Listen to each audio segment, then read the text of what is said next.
Face down in the sand, lips cracked and bleeding, Elena Whitlock had nothing left. Not her name, not her home, not even the strength to lift her head. The man she married had erased her slowly, methodically, until nothing remained but $20 and 3 days to disappear. So she walked west into nothing, and the desert took her last breath. Then someone found her. This is her story. Watch until the end, hit that like button, and drop a comment with your city so I can see how far this journey goes. The Virginia summer of 1881 had been suffocating, the kind that made silk stick to skin and turned drawing rooms into ovens. Elena Cartwright, soon to be Elena Cole, stood in her mother's parlor, surrounded by women who smiled with their mouths but not their eyes. They were stitching the final details on her wedding dress, a creation of imported lace and seed pearls that cost more than most families earned in a year. "You're so fortunate," Mrs. Harrington said, her needle piercing ivory fabric. "Adrian Cole is the finest catch in 3 counties. Elena nodded, because that's what was expected. The truth sat heavier in her chest. She barely knew him. 6 formal visits, 4 chaperoned walks, 1 kiss on her gloved hand. But Adrian was handsome, well-connected, and her father approved. That was supposed to be enough. "He'll provide well for you," her mother added, not looking up from her embroidery. "That's what matters." 3 weeks later, Elena walked down the aisle of St. Paul's Episcopal Church on her father's arm. Adrian waited at the altar in a tailored black suit, his dark hair pomaded to perfection, his smile practiced and smooth. When he lifted her veil, his eyes assessed her the way men examined horses at auction, checking teeth, checking value. "You look acceptable," he whispered before the kiss. "Not beautiful, not lovely, acceptable." The reception was held at the Cole family estate, a sprawling plantation house with white columns and manicured gardens. Elena floated through it in a daze of champagne and congratulations, her corset cinched so tight she could barely breathe. Adrian spent most of the evening with business associates, leaving her to navigate the social waters alone. "He's ambitious," her father told her during their final dance. "That's good. Ambition builds empires." "What about kindness?" Elena asked. Her father's expression flickered, something between pity and dismissal. "Kindness is a luxury, Elena. Security is not." The first month of marriage was a performance. Adrian kept a beautiful home, employed excellent staff, and maintained impeccable social standing. They attended parties, they hosted dinners, they sat in church every Sunday while the Reverend praised the sanctity of marriage. Behind closed doors, Adrian was different. Not violent, he was too calculated for that, but cold, assessing. He criticized the way she poured tea, the pace of her speech, the books she chose to read. Every correction was delivered with a smile, as if he were doing her a favor. "Your laugh is too loud, Elena. Ladies don't bray like donkeys." "Must you gesticulate when you speak? It's unrefined." "That dress is cut too low. Are you trying to embarrass me?" She adjusted, quieted herself, wore higher necklines, smiled less, and still, it wasn't enough. 6 months into the marriage, Adrian began staying late at his office, then overnight. When Elena asked about it, he looked at her like she'd said something foolish. "I'm building our future, or would you prefer I neglect my responsibilities to coddle you?" "I didn't mean—" "Exactly, you didn't think." He straightened his cufflinks. "Try to occupy yourself usefully while I'm gone.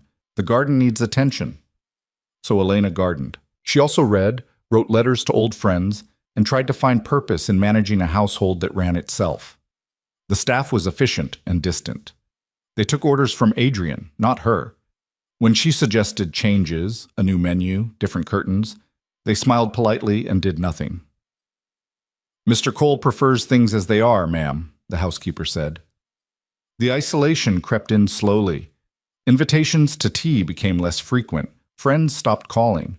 At first, Elena thought it was coincidence, but eventually she understood. Adrian was controlling her social calendar, declining invitations on her behalf, telling people she was unwell or indisposed. "You're too trusting," he told her one evening over dinner.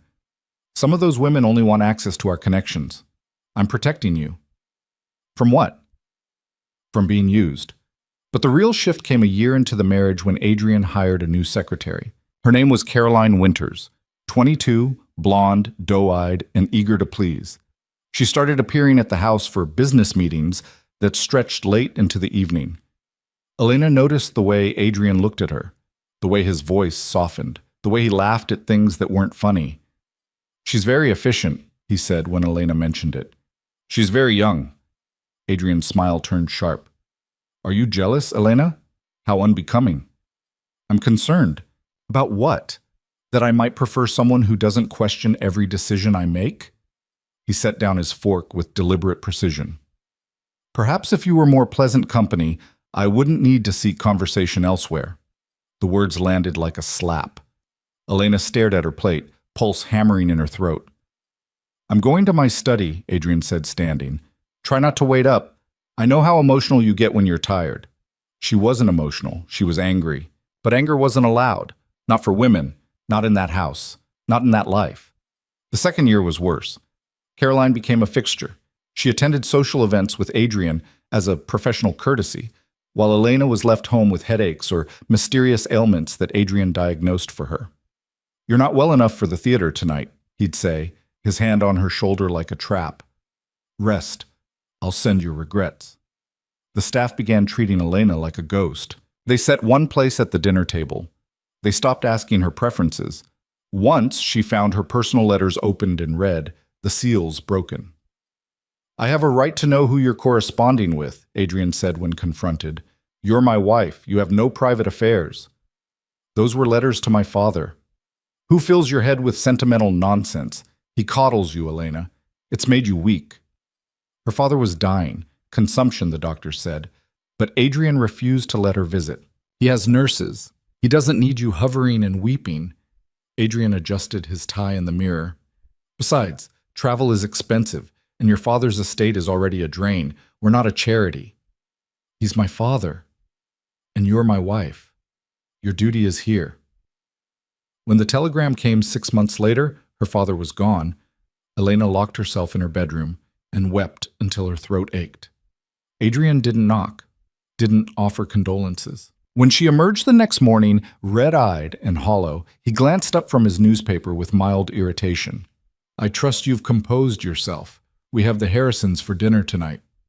"My father just died." "Yes, unfortunate timing." He turned the page.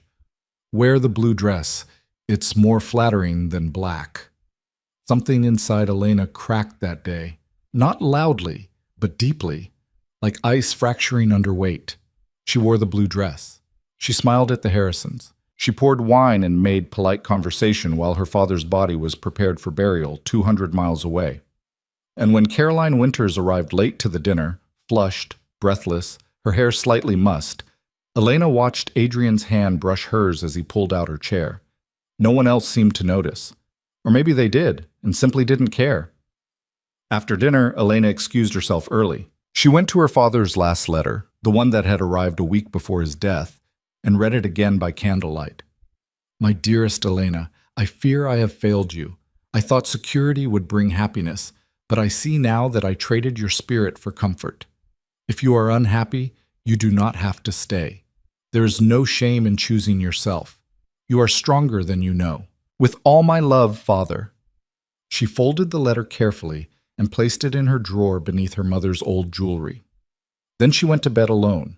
Adrian was working late and stared at the ceiling until dawn. Choosing herself. What did that even mean? She had no money of her own, no property, no skills beyond needlework and hosting parties. The law said she belonged to Adrian, and Adrian had made it clear she was a disappointment. Still, the idea took root. The third year, Elena began planning. Small things at first, setting aside coins from the household budget, mending her own clothes instead of buying new ones, learning which train routes ran west. She told no one, trusted no one. Adrian had isolated her so completely that even if she screamed, no one would hear. But she didn't scream. She stayed quiet, played the role of the dutiful wife. Let Adrian think she'd accepted her place. And then one night, she came home early from a charity meeting to find Adrian and Caroline in the parlor. Not working, not talking. His hand was on her waist, her head on his shoulder. They sprang apart when Elena entered, but the damage was done, written in Caroline's guilty flush and Adrian's cold defiance. Elena, he said smoothly, straightening his jacket. We weren't expecting you. Clearly. Caroline grabbed her coat. I should go. No. Adrian's voice was steel. Stay. Elena was just leaving. This is my home. Is it? Adrian stepped forward, and for the first time Elena saw something dangerous in his eyes. Not rage, calculation. Because as I recall, the deed is in my name. The furniture is mine. Even the dress you're wearing, I paid for it. He smiled. You own nothing here, Elena. You are nothing here. The room tilted. Elena's hands shook, but she kept her voice level. I'm your wife. A title you failed to live up to. He glanced at Caroline, then back. I think it's time we discuss the future of this arrangement. What arrangement? Our marriage, such as it is. Adrian sat down, casual and relaxed, as if they were discussing the weather. I've consulted with an attorney. Divorce is messy and expensive, but an annulment, citing your father's failing health and your own fragile constitution, could be managed quietly. I'm not fragile. Aren't you? He tilted his head. The headaches, the melancholy, the inability to fulfill your wifely duties. His smile was poison. I've documented everything, Elena. Witnesses, physician's notes. By the time I'm finished, no one will question my decision. Elena's vision narrowed. You planned this. I planned for possibilities. You were supposed to be an asset, a gracious hostess, a proper ornament. Instead, you've become a burden. He stood. I'm giving you a choice. Leave quietly, and I'll provide a small allowance. Fight me, and I'll destroy what little reputation you have left. Your choice. How much? Excuse me? How much is the allowance? Adrian laughed, sharp and humorless. $20 a month, more than generous for a woman with no prospects. And where am I supposed to go? That's not my concern. He opened the door. You have 1 week to pack your things. Sentimental items only. Everything else stays. Elena looked at Caroline, who wouldn't meet her eyes. Then at Adrian, who looked bored. 1 week, she repeated. Be grateful I'm giving you that. She left the parlor on steady legs, climbed the stairs, and closed her bedroom door. Then she sat on the bed and stared at her hands until they stopped shaking. 1 week. $20. Nothing. She had been erased so slowly she hadn't noticed the strokes, each one careful, calculated, designed to leave her dependent and broken. Adrian hadn't just taken her home. He'd taken her name, her friends, her confidence. He'd made her small, but her father's letter was still in the drawer. You are stronger than you know. Elena stood, crossed to the window, looked out at the manicured gardens and wrought iron gates that had become her prison. She had 1 week. She would make it count. Over the next 6 days, Elena moved through the house like a ghost.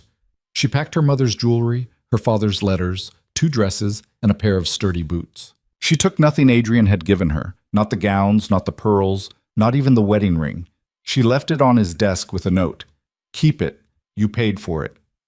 On the 7th day, she walked out the front door at dawn while Adrian slept upstairs. No carriage, no fanfare.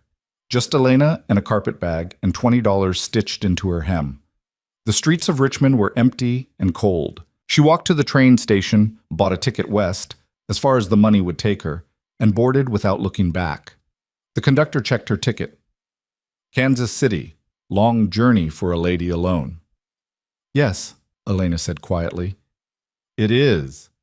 She found a seat near the back and watched Virginia disappear through smudged glass. The towns became smaller, the landscape flatter. By the 3rd day, the trees gave way to plains, and the plains gave way to something harsher, dirt and scrub and endless sky. Elena had no plan, no destination beyond west. She knew only that staying would have killed her, not quickly, but slowly, one humiliation at a time until nothing remained. Better to risk the unknown. At Kansas City, her money ran out. She slept in the station for 2 nights, eating stale bread and drinking water from the pump. Men stared. Women whispered. A policeman told her to move along. Where? She asked. He shrugged. Anywhere but here. She found work at a boarding house, cleaning, cooking, mending sheets. The pay was pitiful, but it came with a cot in the attic and 2 meals a day. Elena scrubbed floors until her hands bled, hauled water until her back screamed, and smiled at men who propositioned her in hallways. Not interested, she said each time, her voice flat. Most moved on. One didn't. He cornered her in the laundry room, his breath sour with whiskey. Come on, sweetheart. You're too pretty to be scrubbing toilets. Elena held the iron poker she'd been using to stoke the stove. Step back. He laughed. What are you going to do? Hit me? If I have to. Something in her eyes made him reconsider. He backed off, muttering insults, and Elena finished her work with shaking hands. She lasted 3 months in Kansas City before the boarding house owner's son made it clear the job came with expectations she wouldn't meet. So she left again, this time on foot, heading west with $5 in a canteen. The next town was smaller, drier, meaner. She found work in a saloon washing glasses, but the owner wanted more than clean dishes. You're wasted on grunt work, he said, his hand on her shoulder. Work upstairs. You'd make real money. No. Suit yourself. He pulled his hand back. But don't expect charity. She didn't. She worked. Kept her head down. Saved pennies. But the West was brutal to women alone. The towns were full of men who saw her as either a commodity or a threat. The wilderness between towns was worse. Bandits, weather, animals that saw humans as prey. Elena learned to walk at night when it was cooler. Learned to avoid eye contact. Learned that kindness was rare and suspicion was currency. She crossed into Colorado with blistered feet and sunburned skin. Her dresses were stained, her hair tangled. She looked nothing like the refined Virginia bride who'd once poured tea in silk gloves. She looked like someone who'd survived. And then the desert came. It started as scrubland, sparse brush and red dirt. But the further west she walked, the harsher it became. No trees, no shade, just heat that pressed down like a physical weight and horizons that shimmered with false water. Elena rationed her canteen, walked in the early mornings and late evenings, rested under rock outcroppings when she could find them. But the desert was bigger than her preparation. On the 4th day, her canteen ran dry. On the 5th, she saw buzzards circling. On the 6th, her legs gave out. She collapsed face down in the sand, lips cracked and bleeding, vision swimming. The sun beat down mercilessly. Somewhere nearby, a rattlesnake buzzed its warning, but Elena was too weak to move. This was it then, the end of the line. Not with dignity, not with peace, just thirst and heat and the weight of failure pressing her into the dirt. She thought of Adrian, wondered if he'd even noticed she was gone. Probably not. He'd already erased her. She thought of her father, wished she'd been braver sooner. She thought of the name she'd been born with, Elena Cartwright, and how little it had mattered in the end. Then she thought nothing at all. The darkness came slow and gentle, like falling asleep. And somewhere in that darkness, a voice. Rough, deep, close. Jesus Christ, you alive? Hands, calloused, careful, turned her over. Water touched her lips. She choked, coughed, tried to pull away. Easy, small sips. She forced her eyes open. A man's face swam into focus, weathered, bearded, sharp blue eyes beneath the brim of a dusty hat. Who? Her voice was gravel. Doesn't matter. Can you sit? He helped her upright. The world spun violently, but Elena stayed conscious, barely. What's your name? He asked. She opened her mouth, closed it, realized she didn't know what to say. Elena, she finally whispered. Elena what? She hesitated, then lied. Just Elena. The man studied her for a long moment, then nodded. All right, just Elena. Let's get you out of this heat before you finish dying. He lifted her, easily, like she weighed nothing, and carried her to a horse tied nearby. The animal huffed, unimpressed. I know, the man muttered. She's trouble, but we can't leave her. He settled Elena in the saddle, climbed up behind her, and turned the horse west. Where are we going? She asked. My ranch, about 10 miles. Why are you helping me? Because you're half dead in my desert. He adjusted his grip on the reins. And because leaving people to die isn't something I do. Elena didn't have the strength to argue. She leaned against his chest and let the horse carry her into the unknown. Again. The ranch appeared on the horizon just as the sun began to set, a low-slung building of adobe and timber surrounded by corrals and outbuildings. It wasn't grand. wasn't elegant, but it was solid. The man, Caleb, he'd said his name was Caleb Dorsey, helped her down and guided her inside. The interior was sparse but clean, a main room with a fireplace, a kitchen, a hallway leading to what she assumed were bedrooms. "Sit," Caleb said, pointing to a chair. Elena sat. Her legs trembled with the effort. Caleb brought water, bread, and dried meat. "Eat slow. Your stomach won't handle much." She obeyed, taking small bites, sipping water carefully. He watched her with the same assessing look men always gave her, but different, not appraising her value, just checking if she'd survive. "You got people?" he asked after a while. "No." "Place to go?" "No." "Money?" "No." Caleb exhaled slowly. "Hell. I can work," Elena said quickly. "I can clean, cook, mend. I didn't ask you to earn your keep. Then why did you bring me here?" He looked at her dead on, eyes steady. "Because dying alone in the desert is a shit way to go, and I wouldn't wish it on anyone." Elena didn't know what to say to that. "There's a room down the hall," Caleb continued. "Bed's made. You can stay until you figure out what's next." He stood, grabbed his hat. "I've got stock to check. Help yourself to whatever you need." He left without waiting for a response. Elena sat in the chair, bread half eaten in her lap, staring at the door. No conditions. No expectations. No price. Just space. She didn't trust it. Couldn't. Men didn't help women for free. There was always a cost, but she was too tired to run. So she finished the bread, drank the water, and found her way to the small room at the end of the hall. The bed was narrow, but clean, the blanket worn but warm. Elena lay down fully clothed and stared at the ceiling. She had walked away from everything, lost everything, nearly died. And somehow she was still here, still breathing, still alive. Outside, the desert wind whispered against the windows. And for the first time in 3 years, Elena Cartwright, no longer Elena Cole, not yet anyone knew, closed her eyes and slept without fear. Elena woke to the smell of coffee and bacon grease. For a disoriented moment, she thought she was back in Virginia, that the past months had been a fever dream. Then she saw the rough timber ceiling, felt the scratchy wool blanket, heard boots on hardwood floors in the next room. Not Virginia. Caleb's ranch. She sat up slowly, every muscle protesting. Her lips were still cracked, her skin tight with sunburn. But the dizziness had passed. She was alive. That counted for something. The door was open a crack. Through it, she could see Caleb moving around the kitchen, efficient and unbothered. He didn't look toward her room, didn't check if she was awake, just went about his business like she wasn't there. Elena stood, smoothed her filthy dress as best she could, and walked out. Caleb glanced up from the stove. "You're up." "I didn't mean to sleep so long." "You needed it."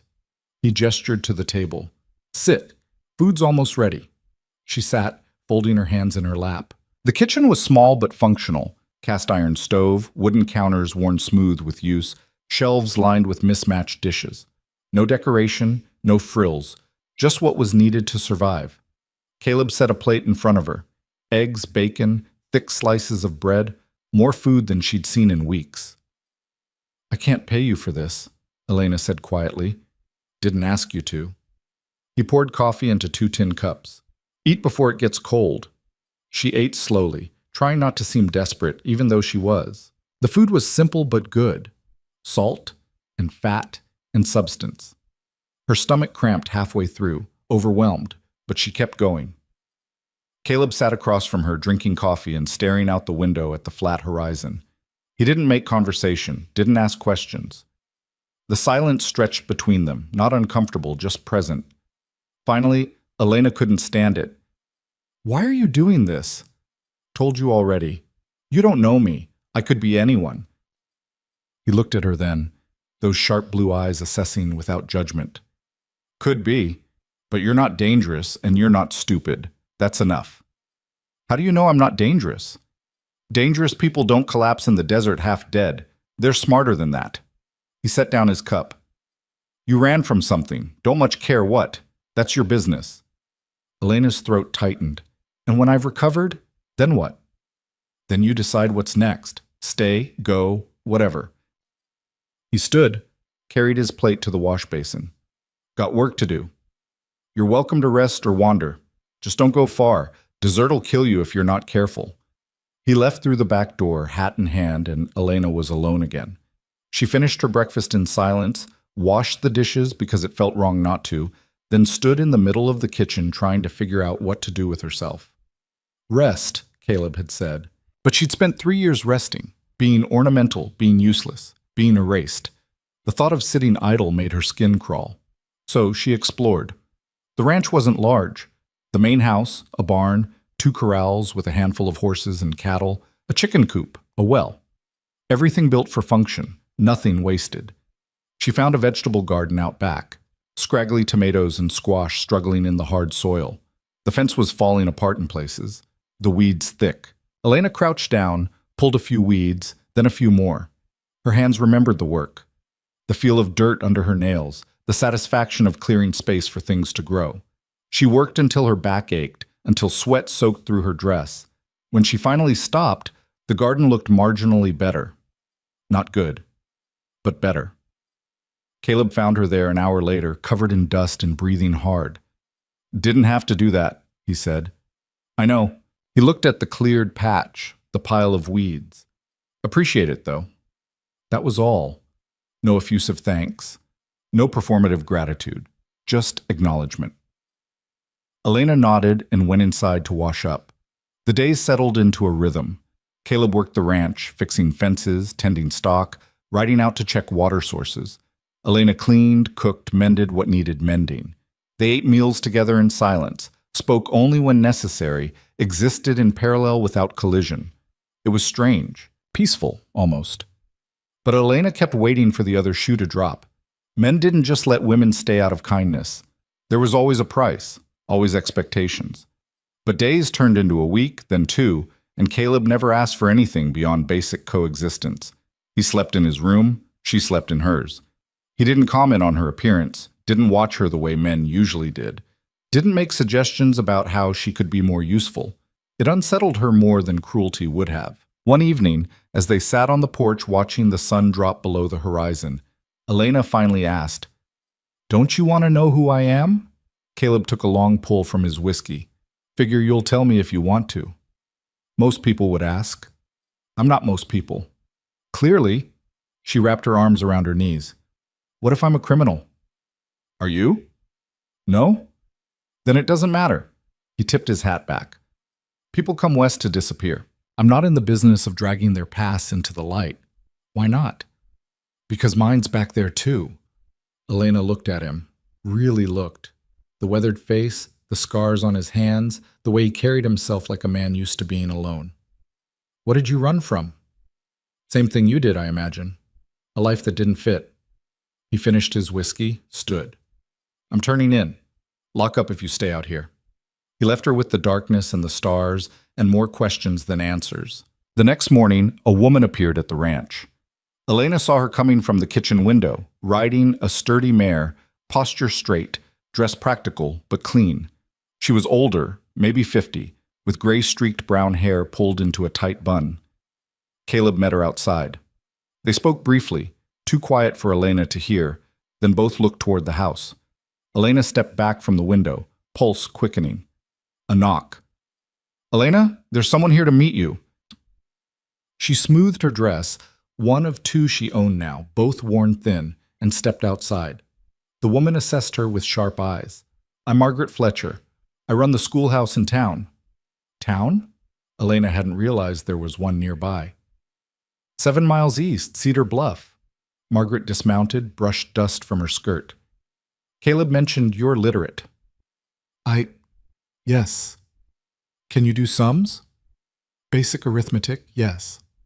Margaret nodded, satisfied. I need a teacher. The last one married a rancher and moved to California. Classes have been suspended for 6 weeks. She looked Elena up and down. You're educated.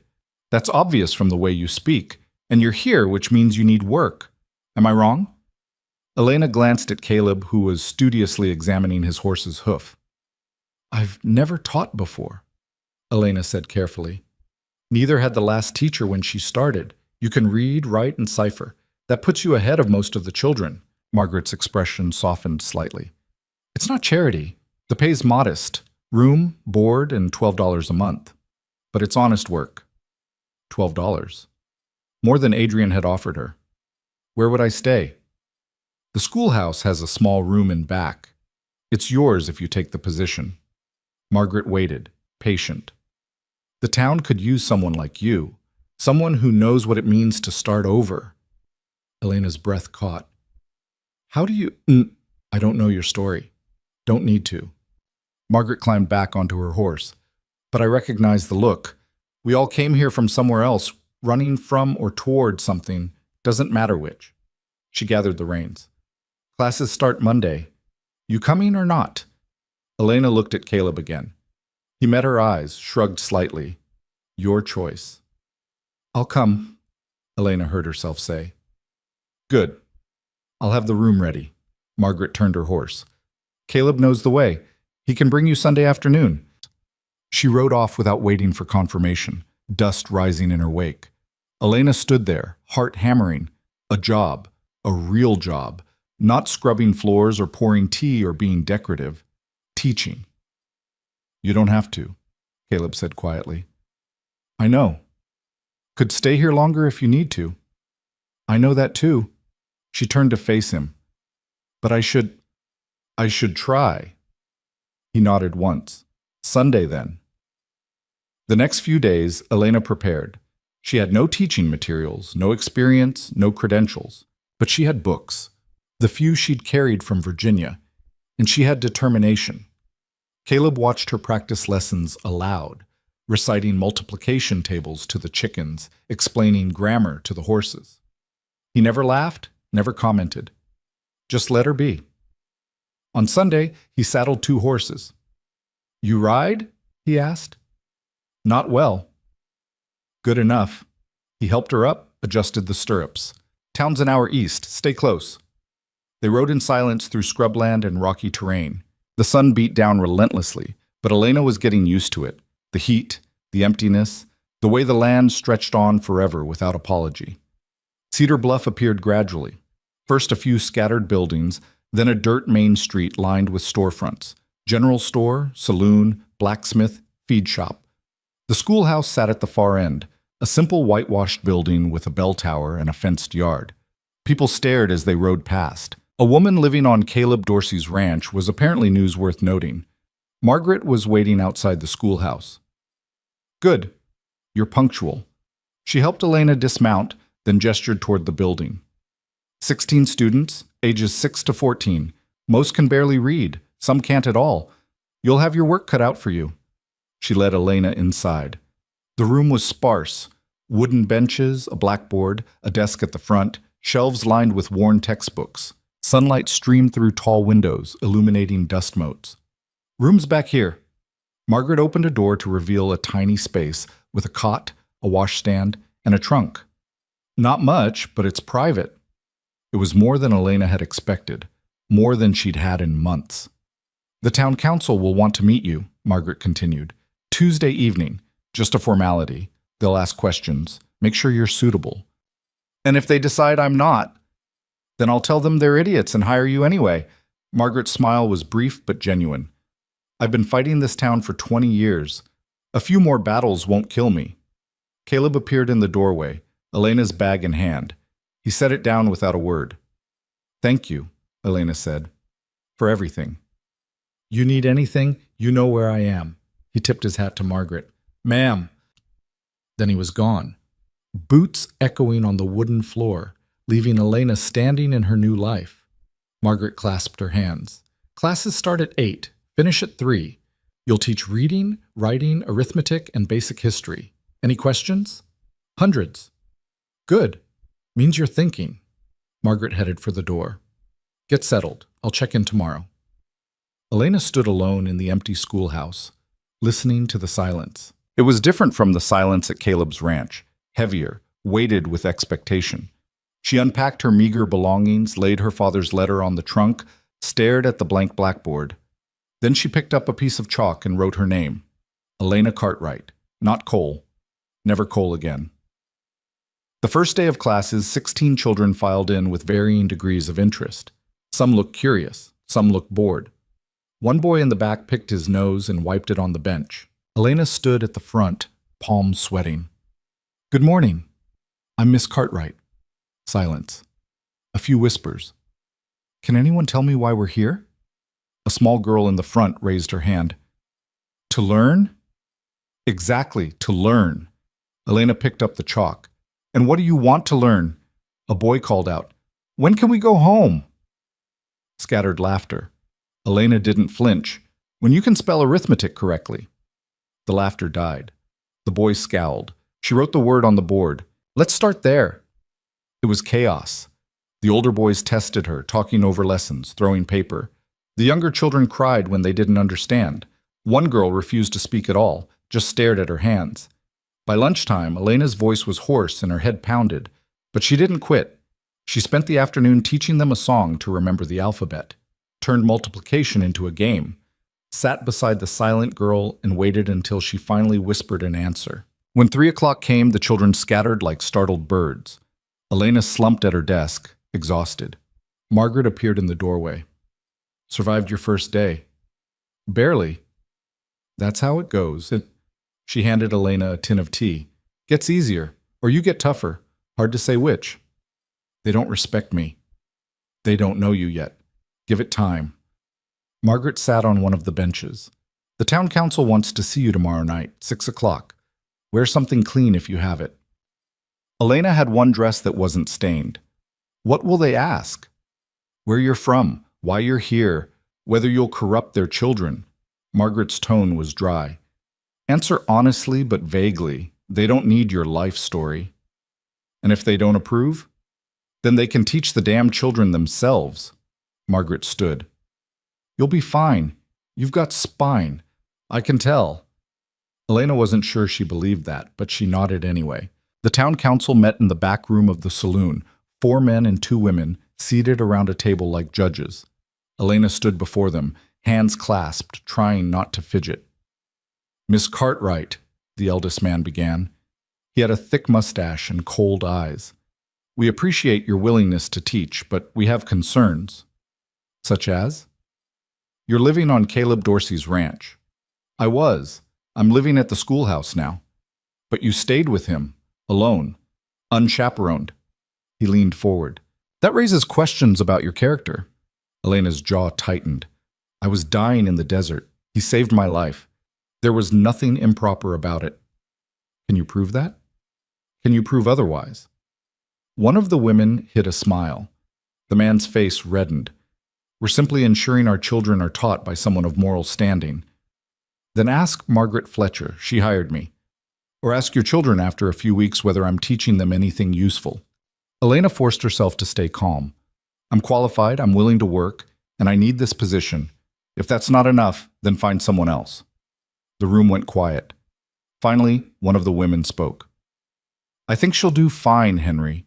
Let's not make this harder than it needs to be." Henry grumbled, but didn't argue. "Probationary period. 3 months. If there are complaints, you're gone." "Understood." Meeting adjourned. Elena walked out into the cool evening air, pulse racing. She'd done it. Stood her ground. Didn't apologize or shrink or beg.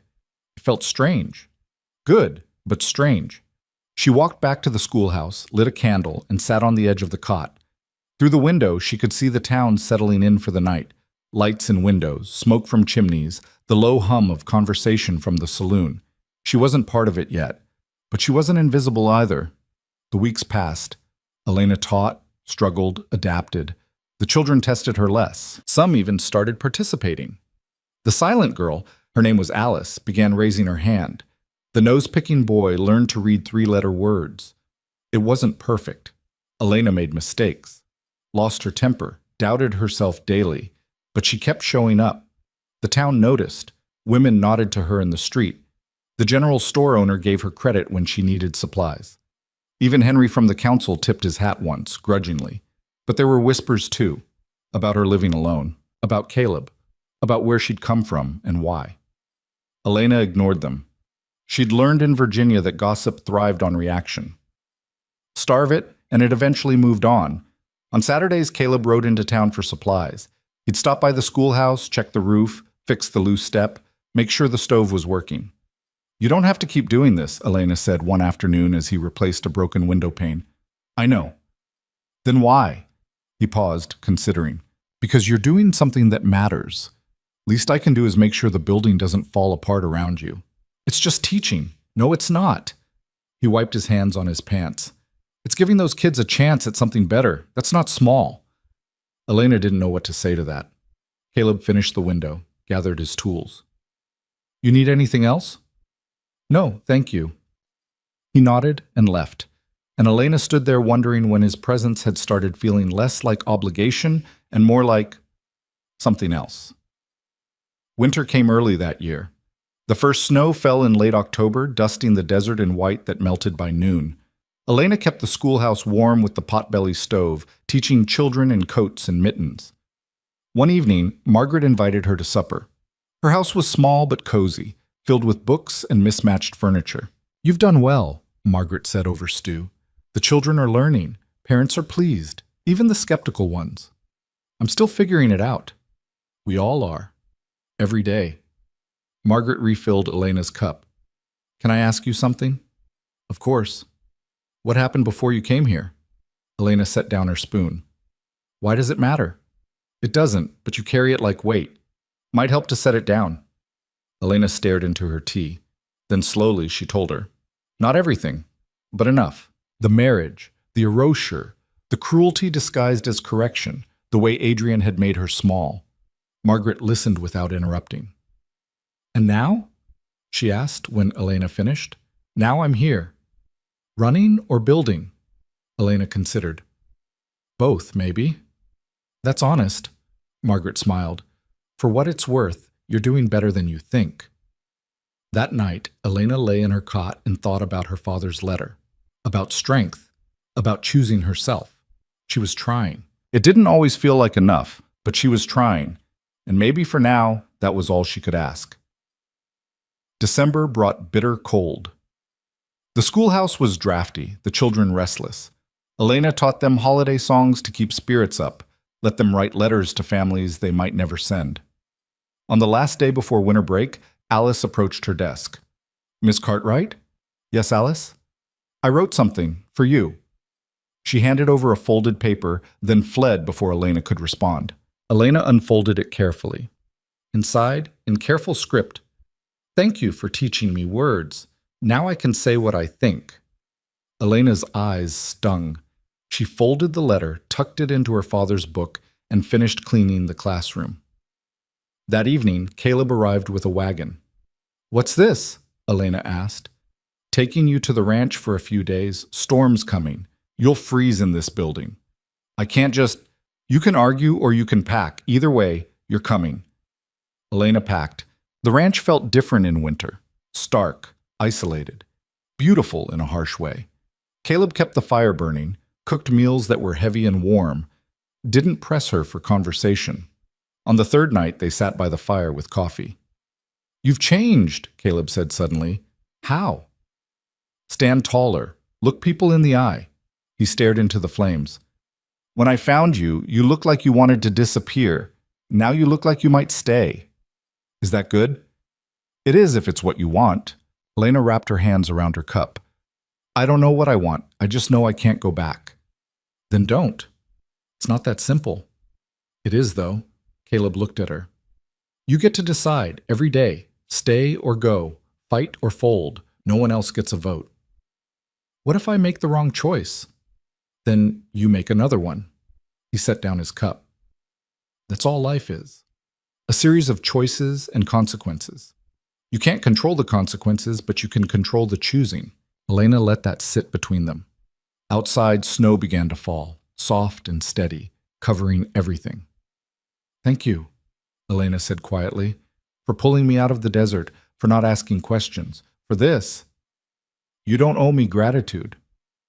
Maybe not, but you have it anyway. Caleb nodded, firelight catching his profile. You're welcome. They sat in silence until the fire burned low and the night grew cold. And somewhere in that silence, Elena realized she wasn't afraid anymore. Not of the desert, not of the town, not of the future. She didn't know what came next, didn't have it figured out. But she was here, she was standing, she was choosing, and for the first time in years, that felt like enough. Spring arrived slowly, grudgingly, as if the land itself didn't quite trust the warmth. Elena returned to the schoolhouse after the winter break with a stack of new primers Margaret had ordered and a quiet determination that felt different from before, steadier, earned through months of small victories and smaller failures. The children noticed. They settled into their seats faster, complained less, even the older boys who'd spent the first weeks treating her like entertainment. Alice smiled now when Elena called on her. The nose picker, Tommy, could read full sentences without stumbling. Elena was grading papers one afternoon when she heard the bell above the general store ring, followed by raised voices. She looked up from her desk, curious but not alarmed. Arguments over prices and goods were common enough. But then Margaret burst through the schoolhouse door, breathless and tight-faced. "You need to hear this now before someone else tells you wrong." Elena stood. What happened? Man came into town an hour ago, well-dressed, Eastern accent, asking questions about you. The blood drained from Elena's face. What kind of questions? About a woman matching your description. Said he was looking for his wife. Margaret's expression was hard. His name's Adrian Cole. The room tilted. Elena gripped the edge of her desk, nails digging into wood. He's here? Staying at the boarding house. Told half the town he's come to bring you home, that you've been unwell and he's worried sick. Margaret's voice dripped contempt. Playing the concerned husband. Elena's mind raced. Adrian. Here. After all these months, all these miles. She'd known on some level he might come. Men like him didn't tolerate being left. But she'd hoped the distance would be enough. That he'd decide she wasn't worth the effort. She'd been wrong. What do I do? The question came out smaller than she meant it to. You stand your ground. Margaret crossed her arms. You've built a life here. You're not the same woman who left Virginia. He won't care about that. Then make him care. Margaret's eyes blazed. Or better yet, make him irrelevant. Elena wanted to believe that was possible, but she knew Adrian, knew his ability to twist situations, to make himself the victim, to wield social pressure like a blade. The town council will do what they always do, protect their own interests. Margaret's voice softened slightly. But you've got allies here. Me, Caleb, even some of the parents who didn't trust you at first. You're not alone. Elena nodded, throat too tight for words. Stay here tonight, Margaret continued. Lock the doors. I'll spread word that you're not receiving visitors. Tomorrow, we figure out the rest. But tomorrow came too fast. Elena was brewing coffee the next morning when someone knocked. She froze, cup halfway to her lips. Miss Cartwright? A man's voice. Not Adrian's. Younger, uncertain. Message for you. She opened the door a crack. A boy from the boarding house stood there, holding an envelope. He shoved it at her and ran before she could speak. The envelope was expensive paper, her name written in Adrian's precise script. Elena stared at it for a long moment before opening it. Elena, I've come a long way to find you. Surely you can spare an hour to speak with your husband. I'll be at the saloon this evening at 7. I trust you'll do the right thing. Adrian. Not a request, a summons, phrased politely but weighted with expectation and threat. Elena read it twice, then fed it to the stove and watched it burn. She taught her classes that day on autopilot, her mind elsewhere. The children seemed to sense something was wrong. They were quieter than usual, watching her with curious eyes. When 3 o'clock came, she dismissed them early. You all right, Miss Cartwright? Tommy asked, lingering by the door. I'm fine. Go on home. He left reluctantly, and Elena was alone with her thoughts. She could ignore the summons. Stay in the schoolhouse, lock the doors, pretend Adrian didn't exist. But that felt like hiding, and she was tired of hiding. At 6:30, she changed into her cleanest dress. Still plain, still worn, but respectable. She pinned her hair back, looked at herself in the small mirror above the washstand. She looked different than she had in Virginia. Thinner, harder. The softness Adrian had demanded was gone, replaced by something that didn't apologize for taking up space. She walked to the saloon as the sun dropped below the horizon, painting the sky in shades of orange and red.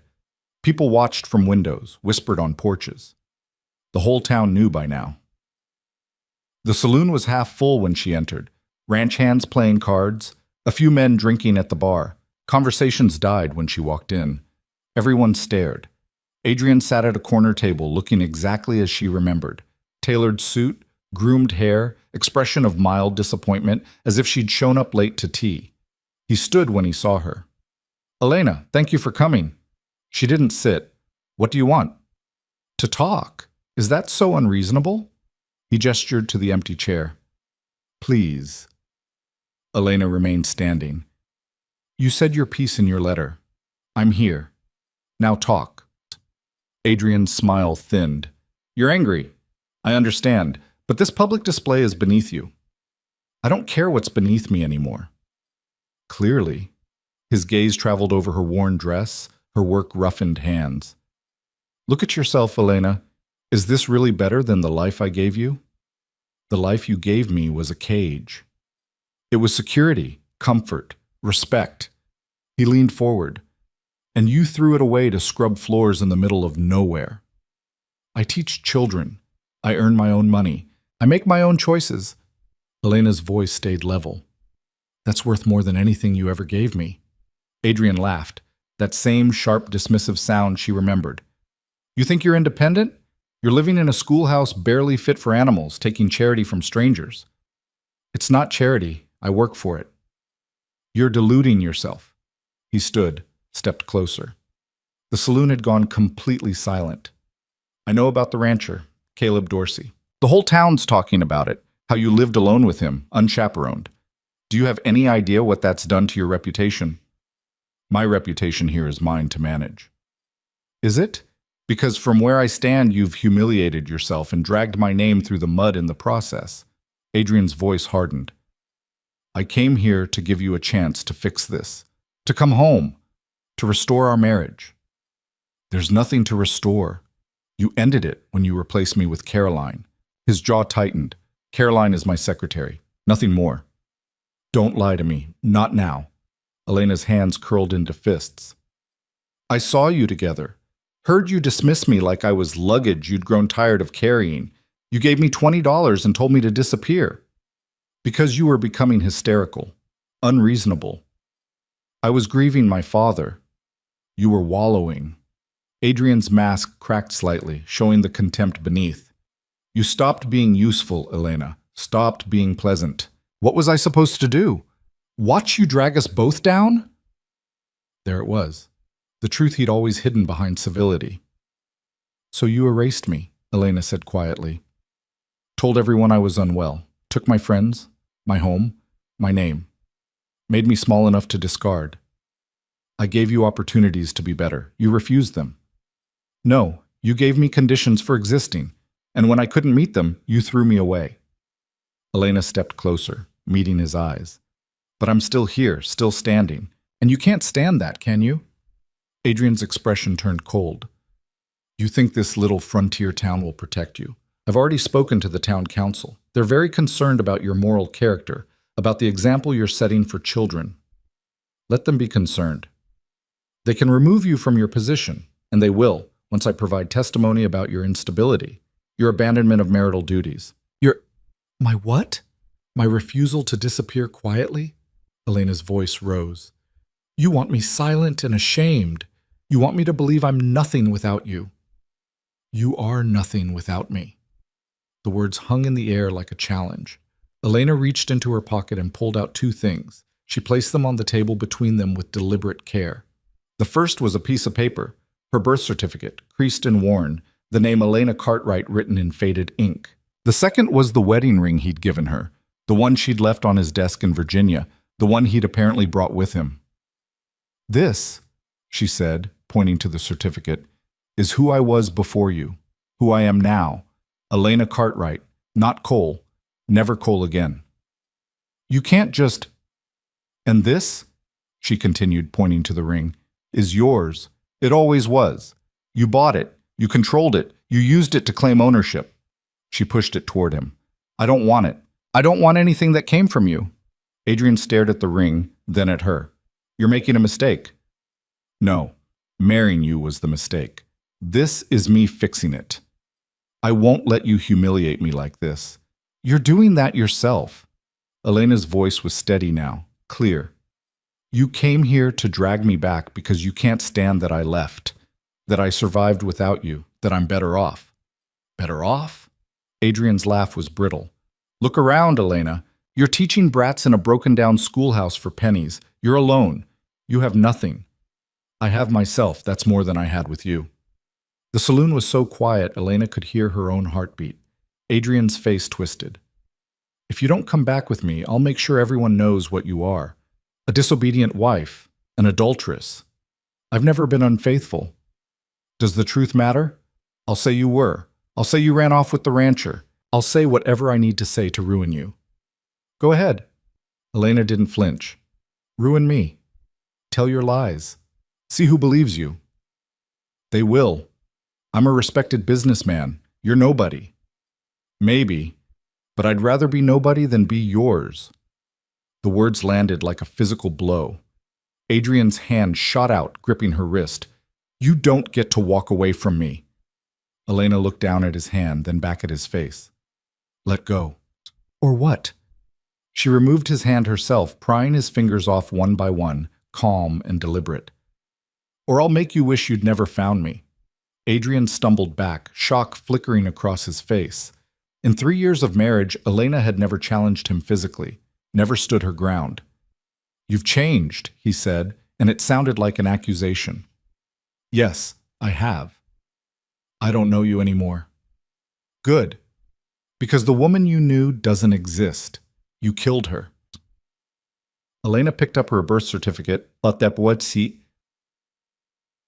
ring on the table. Go back to Virginia, Adrian. Go back to Caroline. Build whatever life you want, but leave me out of it. This isn't over. Yes, it is. She turned and walked toward the door. Every eye in the saloon watched her. She felt their weight, their judgment, their curiosity. Behind her, Adrian's voice rose. You'll regret this, Elena. You'll come crawling back and I won't be there. She stopped at the door, looked back one last time. I'm counting on it. Then she walked out into the night. The air outside was cool and sharp. Elena's hands were shaking, her pulse racing, but she kept walking, didn't run, didn't hide. She walked past the boarding house where Adrian was staying, past the general store and the feed shop, all the way to the edge of town where the buildings gave way to open land. Then she stopped, bent over, and vomited into the dirt. When the shaking finally stopped, she straightened, wiped her mouth, and looked up at the stars. She'd done it, faced him, said the things she'd never been able to say, rejected not just him, but the entire identity he'd forced on her. And she'd survived it. Footsteps behind her. Elena tensed, but it was Margaret, carrying a lantern. Whole town's buzzing, Margaret said quietly. You all right? I don't know yet. Fair enough? Margaret stood beside her, both of them staring into the darkness. He's leaving tomorrow morning. Told the boarding house owner he's had enough of this backwards hellhole. He'll try to damage my reputation before he goes. Let him try. Most folks here already made up their minds about you. Margaret glanced at her. You're one of us now. That counts for something. Elena wanted to believe that, but she knew how quickly towns could turn, how easily whispers became truth. What if the council can go to hell? Margaret's voice was steel. You're the best teacher this town's had in years. They fire you over gossip. They'll have me to deal with. You can't fight the whole town. Watch me. Despite everything, Elena almost smiled. They walked back together in silence. When they reached the schoolhouse, Margaret paused. For what it's worth, you were magnificent in there. Didn't beg, didn't apologize, just stood your ground. I was terrified. Didn't show. Margaret squeezed her shoulder. Get some rest. Tomorrow's another day. Elena went inside, locked the door, and sat on her cot in the darkness. Her hands had stopped shaking. Her breathing had steadied. She'd faced Adrian Cole, the man who'd spent 3 years convincing her she was worthless. And she'd told him no. Not politely, not apologetically. Just no. The next morning, Elena woke to find a note slipped under her door. The matter is concluded. I'm returning to Virginia. You're not worth the continued effort. Consider yourself fortunate I'm too busy to pursue legal action against you for abandonment and theft of property. Don't contact me again. A C, no signature, no closing pleasantries, just cold dismissal. Elena read it once, then burned it in the stove. By noon, word had spread that Adrian was gone. The town buzzed with speculation. Some said he'd left in a rage, others that he'd been embarrassed, still others that Elena had threatened him somehow. None of it was quite true, but Elena didn't correct the stories. Let people think what they wanted. She taught her afternoon classes with her usual focus. The children seemed relieved to have things back to normal. Alice brought her a drawing, a woman standing on a hill with the sun behind her. Elena tucked it into her father's book. After school, Caleb appeared. He didn't knock, just leaned against the doorframe. Heard you had an interesting evening. You could say that? He gone? Yes. Caleb nodded slowly. Good. Elena set down the books she'd been organizing. Were you going to step in if things had gone differently? If you'd needed me to? But you let me handle it myself. Seemed like you wanted to. He straightened. Did you? Elena considered. Yes. Then I made the right call. He glanced around the schoolhouse. Place looks sturdy. You doing all right here? I am. Good. He turned to leave, then paused. What you did took guts. Most people would have folded. I almost did. But you didn't. That's what matters. He tipped his hat. See you around, Miss Cartwright. He left before she could respond, and Elena stood there feeling something shift in her chest, something warm and unfamiliar. The town council called an emergency meeting 3 days later. Elena arrived expecting condemnation. Instead, she found a room divided. Henry stood the moment she entered. Miss Cartwright, we've heard disturbing accounts about your conduct. From who? Mr. Cole left testimony before his departure. He claims you abandoned your marital duties, engaged in improper relations. He's a liar. Elena's voice was flat. And you know it. One of the women, Ruth, the blacksmith's wife, spoke up. I was in the saloon that night, heard the whole thing. That man was vicious. She stood up to him with more grace than he deserved. That's beside the point, Henry blustered. The appearance of impropriety is less important than the reality of good teaching, Margaret interrupted, standing. Elena Cartwright has done more for this town's children in 6 months than the last 3 teachers combined. Her personal life is none of our concern. But the moral example is a woman who refused to be controlled by a cruel man. That seems like a fine lesson to me. Ruth crossed her arms. My daughter reads now. She didn't before. That's worth more than gossip. The debate raged for an hour. Elena sat quietly, letting them argue, until Henry finally turned to her. What do you have to say for yourself? Elena stood. I'm not perfect. I've made mistakes. But I've worked hard here. I've shown up every day. I've done my job. She looked at each council member in turn. If that's not enough, fire me. But don't pretend it's about morality. It's about control. And I'm done being controlled. Silence. Then Ruth stood. I vote she stays. Margaret stood. As do I. One by one, the other council members stood, even Henry, reluctantly. Probation extended another 3 months, he grumbled, but any hint of scandal won't come from me. Elena nodded. Thank you. She left the meeting feeling lighter than she had in days. The town settled back into routine. Spring turned to summer. Elena's students advanced. Alice started writing poetry. Tommy asked if he could borrow books to read at home. The whispers about Adrian faded, replaced by new gossip, new dramas. Elena became part of the landscape, familiar, expected, no longer interesting, and that was exactly what she wanted. One evening in late June, Margaret invited her to supper again. This time, Caleb was there too. Didn't know this was a social occasion, Elena said, surprised. It's not. It's business. Margaret served stew. The town's growing. We need a real school building, bigger, better equipped, and we need a head teacher to run it. Elena's heart skipped. You're offering me the position? If you want it. Pays better, $15 a month. You'd hire additional teachers, manage curriculum. Margaret smiled. Figured you'd earned it. Elena looked at Caleb, who shrugged. Don't look at me. I'm just here for the food. Liar, Margaret said. You donated half the lumber. Caleb's ears reddened slightly. Building needed doing. Elena felt something crack open in her chest. Gratitude, belonging, hope. I accept. Thank you. Don't thank us yet. It's a lot of work. Margaret raised her glass. To new beginnings. They toasted with water and cheap wine, and Elena thought about how far she'd come. From the desert, from Adrian, from the woman who'd believed she was nothing. After dinner, Caleb walked her back to the schoolhouse. You didn't have to donate lumber, Elena said. Wanted to. Why? He was quiet for a long moment. Because what you're building here matters, and I want to be part of something that matters. Elena stopped walking. Caleb, I'm not asking for anything, he said quickly. Not trying to complicate things. Just wanted you to know. She studied his face in the moonlight. Honest, weathered, careful. You already are part of it. You have been since you pulled me out of the desert. It was everything. Elena's voice was soft. You gave me space to rebuild myself. Didn't demand anything in return. That's rare. Caleb looked away, uncomfortable with the praise. You did the rebuilding. I just kept the coyotes off. Still. They stood there in the warm night air, crickets singing, stars bright overhead. I should go, Caleb said finally. Early start tomorrow. Thank you for everything. He nodded and walked away, boots crunching on gravel. Elena watched him go, something settling in her chest.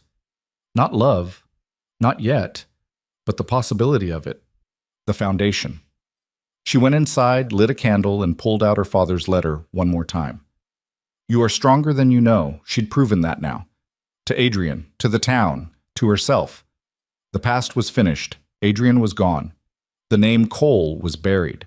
What remained was Elena Cartwright, teacher, survivor, woman who'd chosen herself over security and found something better on the other side. She folded the letter carefully and placed it back in the book. Tomorrow, she'd start planning the new school. She'd write to publishers about textbooks. She'd figure out how to be more than she'd been. But tonight, she sat in the quiet and let herself feel proud. She'd walked through fire and come out standing. That was enough. The new school took shape slowly through the summer heat, rising from the ground like something inevitable. Caleb and a crew of local men worked 6 days a week, sawing, hammering, cursing when measurements didn't line up. Elena watched from the old schoolhouse windows between lessons, tracking progress in stolen glances. The building was larger than she'd imagined. 2 rooms instead of 1, with real glass windows and a porch that wrapped around the front. Margaret had somehow convinced the territorial government to contribute funds, and the rest came from donations, lumber, labor, pennies saved from ranch hands and shopkeepers who remembered not knowing how to read. It's looking good, Margaret said one afternoon, standing beside Elena in the doorway. Should be finished by September. It's more than I expected. It's what the town needs, what you've earned. Margaret glanced at her. You've changed things here, not just for the children. Elena didn't know how to respond to that, so she simply nodded. The summer brought other changes too. Cedar Bluff was growing, a new family every few weeks, drawn by rumors of available land and decent water. With them came more children, more students.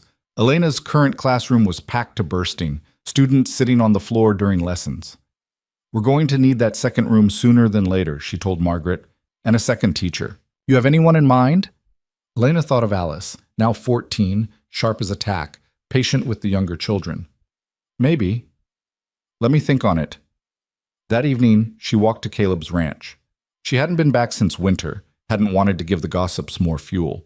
But she had questions about the construction schedule, and it seemed silly to send a note when her legs worked fine. She found him in the barn, repairing a saddle by lamplight. He looked up when she entered, surprise flickering across his face. Elena, I hope I'm not intruding. No, just didn't expect you. He set down his tools, wiped his hands on his pants. Something wrong with the school? No, I wanted to ask about the timeline. When do you think it'll be finished? End of August, if the weather holds. Why? I need to plan, hire another teacher, organize supplies, figure out how to move everything from the old building. She leaned against a post. It's a lot. You'll manage. You always do.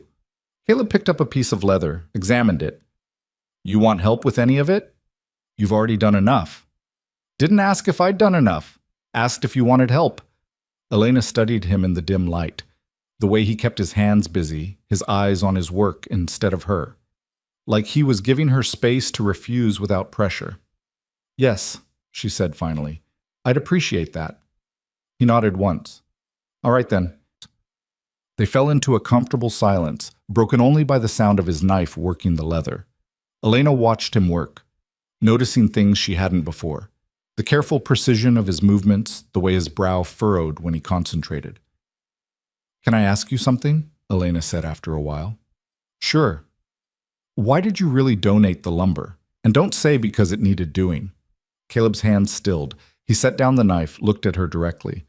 Because you're building something good, and there's not enough of that in the world to waste it. That's not really an answer. It's the one you're getting. But his voice was softer than usual, almost gentle.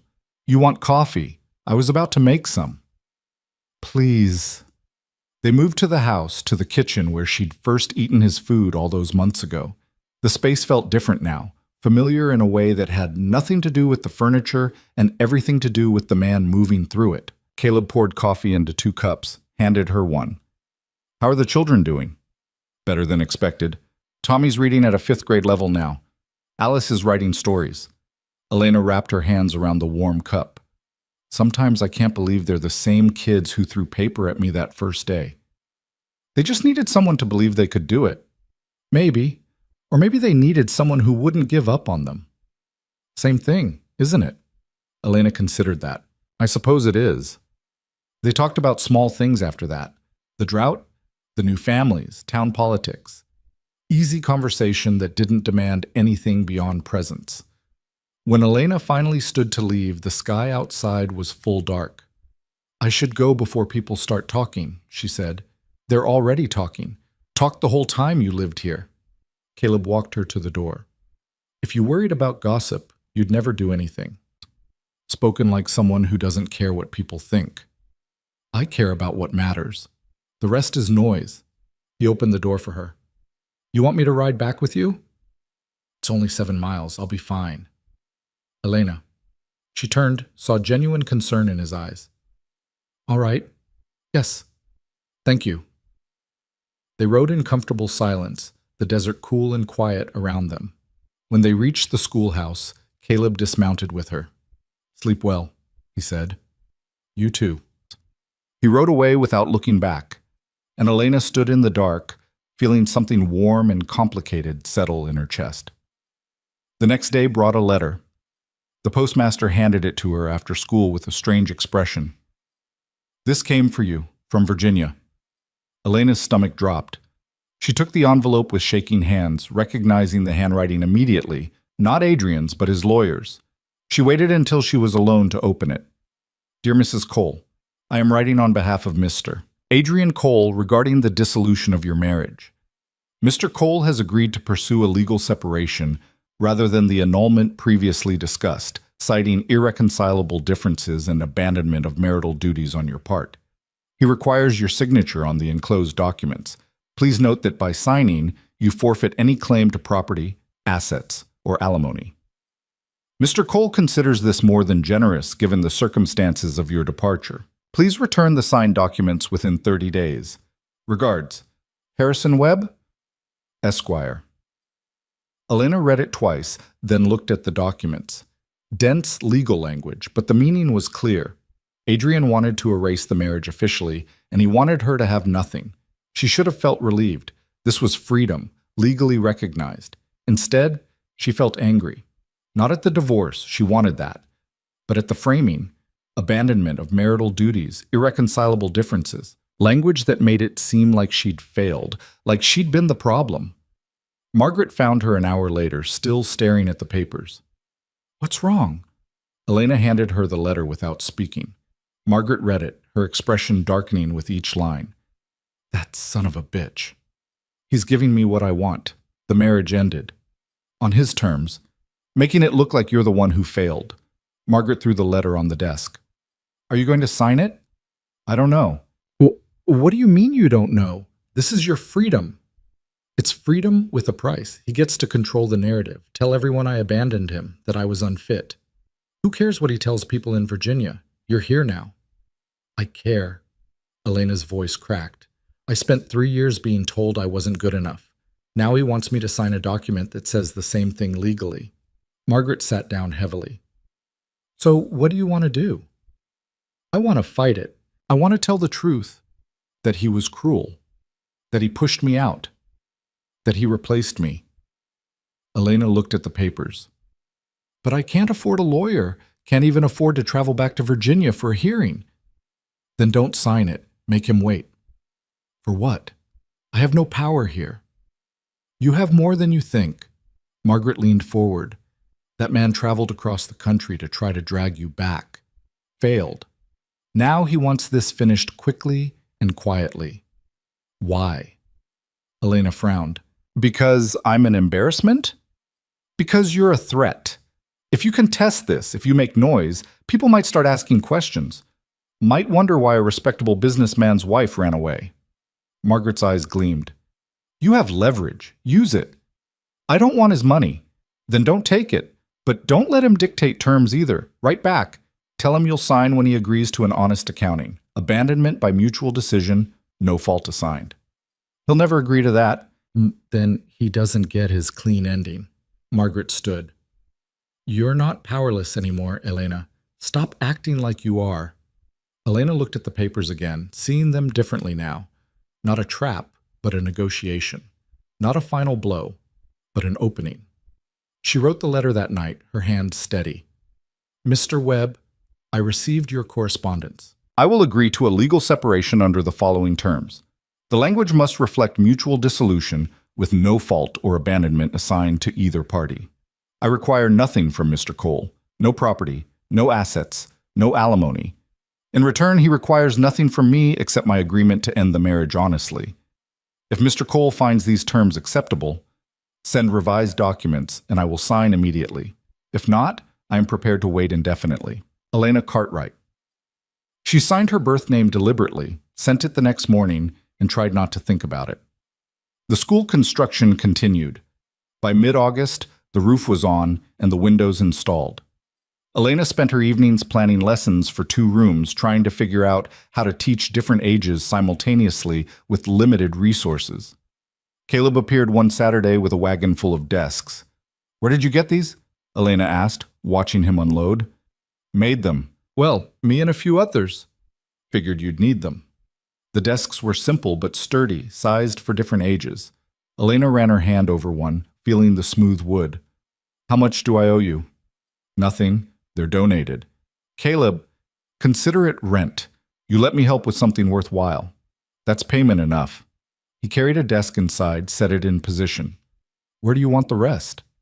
They worked together in the late afternoon heat, arranging furniture, sweeping floors. At some point, Margaret arrived with curtains, then Ruth with supplies, then other townspeople with books, slates, chalk. By sunset, the new school looked almost ready. Elena stood in the doorway, overwhelmed. I don't know what to say. Don't say anything, Margaret replied. Just keep teaching. That's thanks enough. The crowd dispersed slowly, leaving Elena alone in the new building. She walked through both rooms, touching desks, straightening curtains, imagining them filled with children. This was hers. Not because someone gave it to her, but because she'd earned it, built it through months of work and stubbornness, and refusing to disappear. A sound behind her, Caleb leaning against the doorframe. Thought you'd left, Elena said. Was about to. Wanted to make sure you were all right first. I'm good. Better than good. She turned in a slow circle. I can't believe this is real. It's real. You made it real. Pushed off the frame. I should go. Long ride back. Caleb, wait. Elena crossed the room quickly. I need to tell you something. He stopped, turned. All right. When you found me in the desert, I was ready to die. I'd given up. The words came fast now, needing to be said. You gave me space to figure out who I was without someone telling me. You never demanded anything, never made me feel small, and I need you to know that matters. Caleb was quiet for a long moment.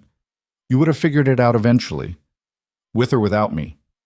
Maybe, but it would have been harder, lonelier. Elena took a breath. I'm not good at this. At saying what I mean. Adrian trained that out of me, but I'm trying to be better at it. You're doing fine. Then let me finish. She met his eyes. I care about you. I don't know what that means yet or what I want it to mean, but I needed you to know. Caleb's expression softened. I care about you too. Have for a while now. What do we do about it? Nothing, if you're not ready. Everything, if you are. He stepped closer. I'm not going anywhere. There's no rush. Elena felt something loosen in her chest, relief and fear mixed together. Thank you. For what? For being patient. For being honest. She smiled slightly. For not being Adrian. That's a low bar. You'd be surprised how many men don't clear it. Caleb almost smiled. I should really go now, before I do something stupid like kiss you in an empty schoolhouse. Elena's breath caught. Would that be stupid? Probably. Maybe I don't mind stupid. Caleb looked at her for a long moment, something careful and wanting in his eyes. Then he stepped back, deliberate.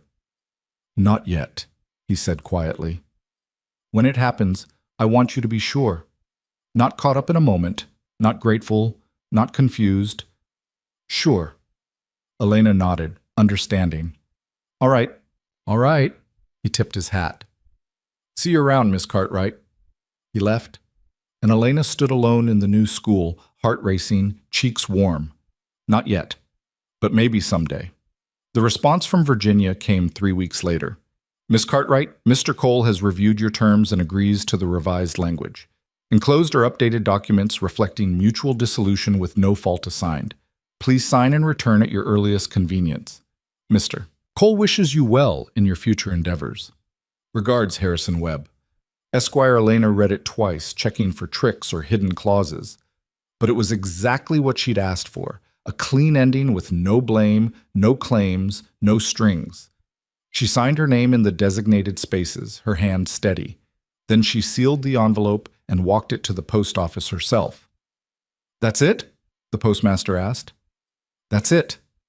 She walked back to the schoolhouse feeling lighter than she had in years. The marriage was over, not just emotionally, but legally. Adrian Cole had no claim on her anymore. She was Elena Cartwright again, fully, completely. That evening, she sat on the porch of the new school and watched the sun set. The sky burned orange and red, painting the desert in colors that would have seemed harsh a year ago, but now felt like home. Footsteps on gravel. Caleb, leading his horse. Heard you got mail from Virginia, he said. News travels fast. Always does. He tied the horse, sat on the step beside her. Everything settled? Everything settled. Elena pulled the copy of the separation agreement from her pocket, showed him the signatures. I'm officially not married anymore. Caleb looked at the document, then at her. How do you feel? Free? Terrified? Relieved? All of it at once. That sounds about right. They sat in comfortable silence, watching the colors fade from the sky. Elena was acutely aware of his presence beside her, solid, steady, real. Thank you, she said after a while. For what this time? For not pushing. For letting me figure things out at my own pace. That's just basic decency, Elena. You'd be surprised how rare that is. Caleb shook his head slightly. World's a strange place when basic decency is remarkable. It is, but I'm grateful for it anyway. Elena turned to face him. I'm not ready for anything complicated, not yet, but I want you to know that if I am, you're the first person I'd want to talk to about it. Caleb's expression was soft in the fading light. I can wait. I'm good at waiting. What if it takes a long time? Then it takes a long time. He stood, offered his hand to help her up. I'm not going anywhere. Neither are you. We've got time. Elena took his hand, let him pull her to her feet. For a moment they stood close, his hand still holding hers, both aware of the space between them and the possibility of closing it. Then Caleb stepped back, let go gently. See you tomorrow, he said. Tomorrow. He rode off into the gathering dark, and Elena watched until he disappeared. The new school opened on the first Monday of September. 23 children filed in, wide-eyed at the space and the new desks, and Miss Cartwright standing at the front with a smile that had more confidence than it used to. "Welcome," Elena said. "Let's begin." She taught them reading and arithmetic and geography. She taught them that mistakes were part of learning, that questions were encouraged, that every single one of them had value. And slowly, carefully, they began to believe her. Alice became her assistant teacher, helping the younger students while Elena worked with the older ones. The girl had a natural patience and a gentle way of explaining things that made even the most stubborn child willing to try. "You're good at this," Elena told her one afternoon. Alice ducked her head, embarrassed. "I just remember what it was like not understanding before you came. You should consider teaching, formally, when you're older." "Really?" "Really. You have a gift for it." Alice's face lit up in a way that reminded Elena of why she'd stayed, why she fought, why all of this mattered. The town continued growing. More families, more children, more people building lives in hard land that demanded everything and gave back just enough to survive. Elena was part of it now. Not an outsider, not a curiosity, just someone who belonged. She taught, she planned. She helped Margaret advocate for better funding and more resources. She attended town meetings and spoke her mind when she disagreed with decisions. And slowly, without her quite noticing when it happened, she stopped being afraid. Afraid of judgment, afraid of abandonment, afraid of taking up space. She existed loudly now, unapologetically. And the world didn't end. 3 months after the school opened, Caleb appeared on a Sunday with a proposition. "I'm expanding the ranch. Need more hands. Thought you might know someone looking for work." Elena considered. "Tommy's father lost his job at the mill. He's a hard worker." "Send him by tomorrow. I'll talk to him." Caleb paused. "I also wondered if you'd want to come out to the ranch for supper sometime. Not tonight, whenever you're comfortable. Just thought I'd ask." Elena's heart did something complicated. "Are you asking me to supper as a friend or as something else?" "That depends. Are you ready for something else?" She thought about it, really thought, about Adrian and the desert and the months of rebuilding herself piece by careful piece, about Caleb's steady presence and patient silence, about what she wanted versus what she was ready for. "Not yet," she said honestly, "but getting closer." Caleb nodded, not disappointed, just accepting. "Then I'm asking as a friend, for now." "Then yes, I'd like that." "Saturday, 6 o'clock? I'll be there. I'll up some." He rode away, and Elena stood on the school steps feeling something warm unfurl in her chest. Not love yet, but the foundation for it, the possibility. And for the first time since Virginia, that felt like enough. Saturday came. Elena dressed carefully, not fancy, just clean and presentable. She rode to the ranch as the sun started dropping, the desert painted in gold. Caleb was waiting on the porch, looking nervous in a way she'd never seen him. "You came," he said. "I said I would." "I know, just wasn't sure." Elena tied her horse, climbed the steps. "I don't break promises." "No, you don't." He opened the door. "Supper's almost ready. Nothing fancy." It wasn't fancy, just stew and bread and coffee. But it was good, and the conversation was easy, and somewhere between the meal and the dishes, they fell into the kind of comfortable rhythm that took most people years to find. Afterward, they sat on the porch and watched the stars emerge. "This is nice," Elena said. "It is. Complicated, but nice." Caleb glanced at her. "Does it have to be complicated?" "Probably not. I just make it that way." "You're allowed to. After what you've been through." He leaned back against the post. "Take all the time you need. I mean that." Elena looked at him, really looked, saw the honesty in his eyes, the lack of expectation. He meant it, every word. "I appreciate that more than you know," she said quietly. They sat in silence until the night grew cold. Then Caleb walked her to her horse. "Same time next week?" he asked. "If you want." "I want." Elena rode back to town with a small smile on her face and warmth in her chest that had nothing to do with the weather. It wasn't a grand gesture, wasn't a declaration, but it was honest, real, built on respect and patience and the slow accumulation of trust. And that, Elena thought, was worth more than all of Adrian's promises had ever been. The winter came again, but this time Elena was ready. The new school was insulated better, the stove more efficient. The children arrived bundled and cold, but eager to learn. Elena taught them through snow and wind. She hired a second teacher, a young man from Denver who needed work and didn't mind the isolation. She wrote curriculum and advocated for books and fought the council when they tried to cut funding. And every Saturday, she had supper at Caleb's ranch. They talked about everything and nothing. About the past sometimes, carefully. About the future occasionally in vague terms. Mostly about the present, the work, the land, the small victories and frustrations of daily life. It was simple, uncomplicated in the best way. And somewhere in those weeks, Elena realized she was happy.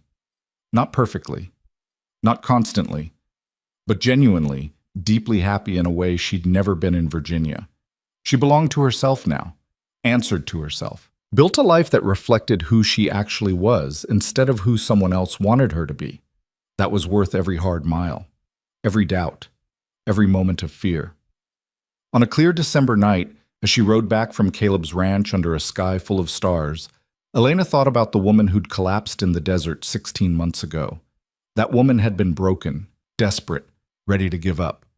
This woman was whole, strong, ready for whatever came next. The transformation hadn't been smooth, hadn't been easy, but it had been real. And that made all the difference. The second winter in Cedar Bluff settled over the land like a quiet promise, cold and unforgiving, but familiar now. Elena had learned its rhythms, its demands, the way it forced everything to slow down and turn inward. She kept the school running through January storms that trapped families in their homes for days, through February winds that rattled the windows until she thought they'd shatter. The children arrived when they could, bundled in whatever layers their families could spare. Some days only 5 showed up. Other days, all 23 crowded into the warm classroom, thawing frozen fingers by the stove, while Elena taught lessons that adapted to whoever made it through the snow. Miss Cartwright, Tommy raised his hand one particularly brutal morning when only 8 students had arrived. Why do we keep coming? Why not just wait until spring? Elena set down her chalk. Because learning doesn't stop for weather. Because your minds don't hibernate. Because showing up when it's hard matters more than showing up when it's easy. Tommy considered this. My pa says that about work, too. Your pa's a smart man. He also says you're stubborn as a mule. The other children giggled. Elena smiled. He's right about that, too. She'd hired Tommy's father, Ben, to do maintenance work at the school and help Caleb at the ranch. The man had proven reliable, quiet, grateful for steady work. His wife had started bringing Elena preserves and bread, never saying much, just leaving them on the school steps with a nod. It was how things worked here. No grand gestures, just small acts of reciprocity that built something stronger than words. By mid-February, Elena had been in Cedar Bluff for 18 months, long enough that people had stopped asking where she came from, long enough that when Ruth mentioned needing someone to help organize the spring festival, everyone automatically suggested Miss Cartwright. I don't know anything about festivals, Elena protested when Margaret brought it up. Neither did anyone else the first time they did it. You'll figure it out. Margaret handed her a list. You're good at organizing. This is just organizing with decorations. Elena looked at the list. Tasks, committees, dates. It looked manageable, almost boring in its normalcy. She'd take boring. Boring meant she belonged. The Saturday suppers at Caleb's ranch had become routine. Elena arrived at 6, they ate, they talked. She left around 9. Sometimes they sat in comfortable silence. Sometimes they argued about things that didn't matter, whether coffee should be strong or palatable, if chickens were worth the effort, who told the better story that week. It was easy, safe, neither pushing for more nor settling for less. But something was shifting. Elena felt it in the way Caleb looked at her sometimes when he thought she wasn't watching. Felt it in her own chest when his hand brushed hers, reaching for the coffee pot. Felt it in the reluctance to leave, the way 9 o'clock always came too soon. One Saturday in late February, as they sat on the porch despite the cold, Caleb spoke first. Can I ask you something? Always. When you said you weren't ready before, for something more than friendship, are you still not ready? Or has that changed? Elena's breath caught. She'd known this conversation was coming, had been circling it in her own mind for weeks, but having it out loud made her heart race.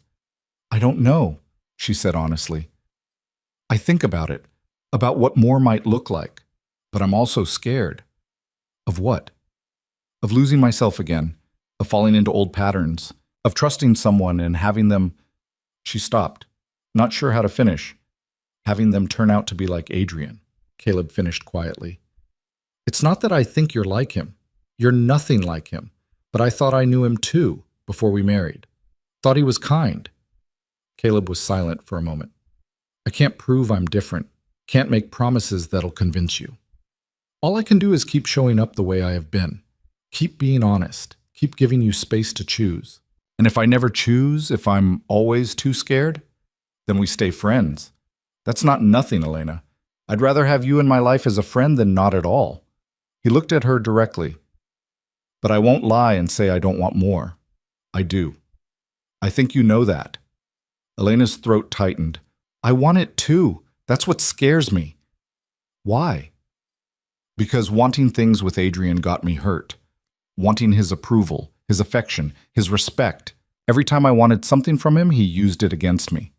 I'm not him. I know. Logically, I know that. But the fear's not logical. It just is."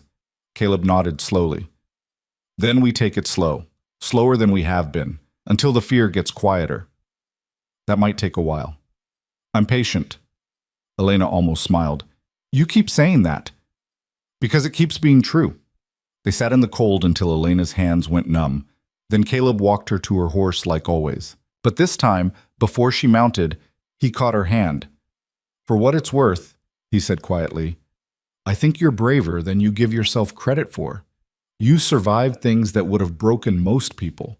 You rebuilt yourself in a place that doesn't make anything easy. You're not weak for being scared. You're human." Elena squeezed his hand once, then let go. "Thank you. See you next week." Next week. She rode home with his words warming her more than any coat could. March brought the spring festival planning into full chaos. Elena coordinated volunteers, managed supplies, mediated disputes over where to set up booths and who would judge the baking contest. It was exhausting and occasionally infuriating, and she was surprised to discover she enjoyed it. "You're a natural organizer," Margaret observed, watching Elena direct the construction of the festival stage. "Ever think about running for town council?"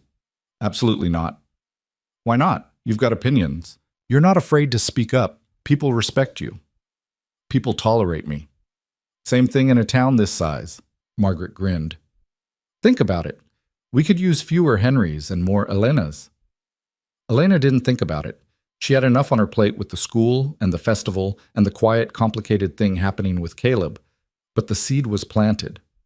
The festival arrived on the first Saturday of April. Clear skies, warm sun, the whole town turning out. There were contests and booze and food and music. Children ran wild while adults gossiped and traded goods and complained good-naturedly about the judging. Elena spent most of the day managing crises: a broken booth, a lost child, two women arguing over whose pie was actually first place. By late afternoon, she was exhausted and ready to hide. She found Caleb near the horse corral, watching the children's riding demonstration. "Surviving?" he asked. "Barely. How many more hours until this is over?" 3, maybe 4, Elena groaned. "I'm never volunteering for anything again." "Yes, you will." He smiled slightly. "You're terrible at saying no to things that matter." "Is that a compliment or criticism?" "Both." Alice appeared then, breathless and excited. "Miss Cartwright, they want you for the dance." "What dance?" "The festival dance. It's tradition. All the organizers have to participate. Come on." Before Elena could protest, Alice dragged her toward the makeshift dance floor where couples were already gathering. The fiddler struck up a lively tune, and people began pairing off. Elena stood awkwardly at the edge, unsure what to do. Then Caleb was beside her, offering his hand. "May I?" "I don't know this dance." "Neither do I. We'll figure it out." She took his hand and let him lead her into the chaos of spinning couples and stomping feet. They were terrible at it, stepping on each other's toes, turning the wrong direction, laughing at their own incompetence. But it didn't matter. The music was loud and joyful, the spring air sweet, and for a few minutes Elena forgot to be scared or careful or worried. She just was. When the dance ended, Caleb kept hold of her hand a moment longer than necessary. "Thank you," he said. "For what? Bruising your feet?" "For trying." Elena understood he wasn't talking about dancing. The festival wound down as the sun set. Elena helped clean up, exhausted but satisfied. The town had shown up, had participated, had made something good together.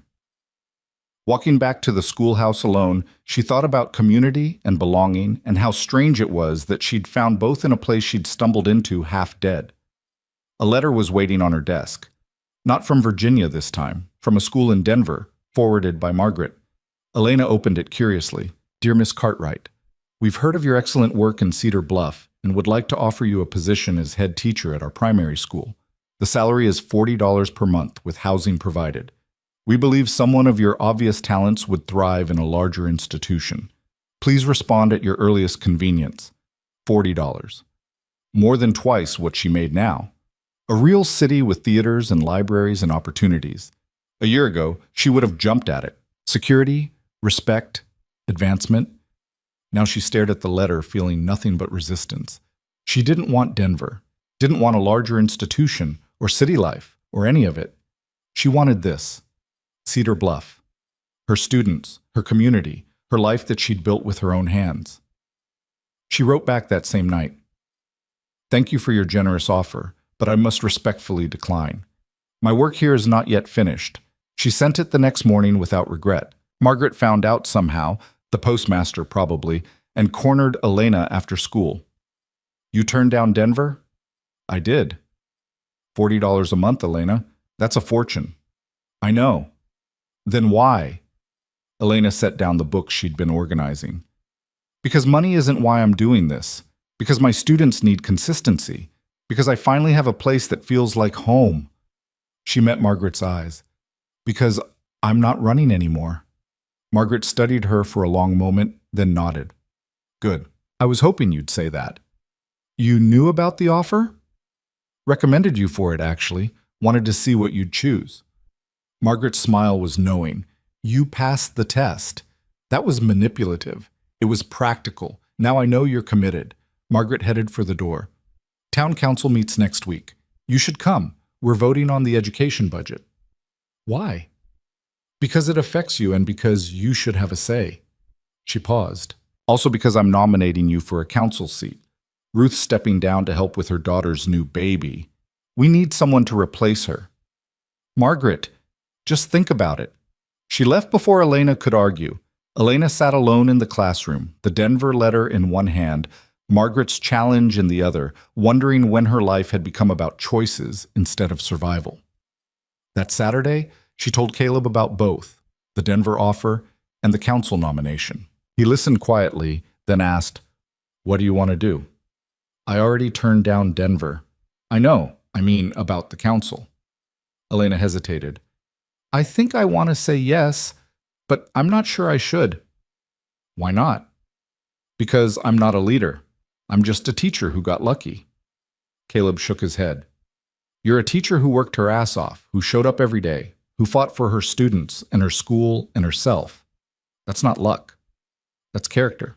But the council needs people who actually care about the town instead of their own interests. Needs people who will fight for things that matter." He looked at her steadily. "Needs people like you. You sound like Margaret." "Margaret's smart." Elena laughed despite herself. "You two are ganging up on me." "Is it working?" "Maybe." She agreed to the nomination the next day. The vote would happen in May, after the spring planting. Henry made his disapproval clear, but enough people supported her that it seemed likely to pass. "You'll be terrible at it," Henry told her after a council meeting. "Probably," Elena agreed, "but I'll show up and do my best. That's more than some can say." Henry harumphed but didn't argue further. April turned to May. The land warmed and greened in places where water collected. Elena's garden behind the school flourished. Tomatoes, squash, beans climbing up makeshift trellises. The children helped tend it during recess, learning about growing things and patience. On a warm evening in mid-May, Elena sat on her porch reading her father's letter for what must have been the 100th time. She knew it by heart now, but the physical act of holding it, of seeing his handwriting, still mattered. You are stronger than you know. She'd proven that, but she was still learning what strength actually meant. Not just endurance, but choice. Not just surviving, but building. Not just standing alone, but knowing when to let people in. Footsteps on gravel. Caleb, earlier than usual, looking uncertain. I know it's not Saturday, he said, but I wanted to talk to you about something. Can I come up? Of course. He climbed the steps, sat beside her on the bench. For a moment he just stared out at the darkening sky, working up to whatever he needed to say. Finally, I've been thinking about what you said, about being scared, about trust. Elena's heart picked up speed. All right. And I realized I've been waiting for you to not be scared, for you to wake up one day and be ready. But that's not fair to either of us. Elena's chest tightened. Caleb, let me finish. He turned to face her. You're probably always going to have some fear. What Adrian did doesn't just disappear, and I can't fix that, can't erase it. But I can tell you this. I see you, the real you. Not the version you think you're supposed to be. Not the polished wife Adrian wanted. Just you, stubborn, brave, imperfect, extraordinary you. And I want all of it, fear included. Elena's eyes stung. That's a lot to ask for. I know, and you can say no, but I needed you to know where I stand. I love you, Elena. I've loved you for months, and I'm tired of pretending friendship is enough when it's not. The words hung in the air between them, honest and terrifying, and everything Elena had been afraid to want. I don't know if I can be what you need, she whispered. I need you to be yourself, that's all. Not perfect, not healed, just honest. Caleb reached for her hand carefully, giving her space to pull away. I'm not asking you to marry me tomorrow. I'm just asking if you'd be willing to try this.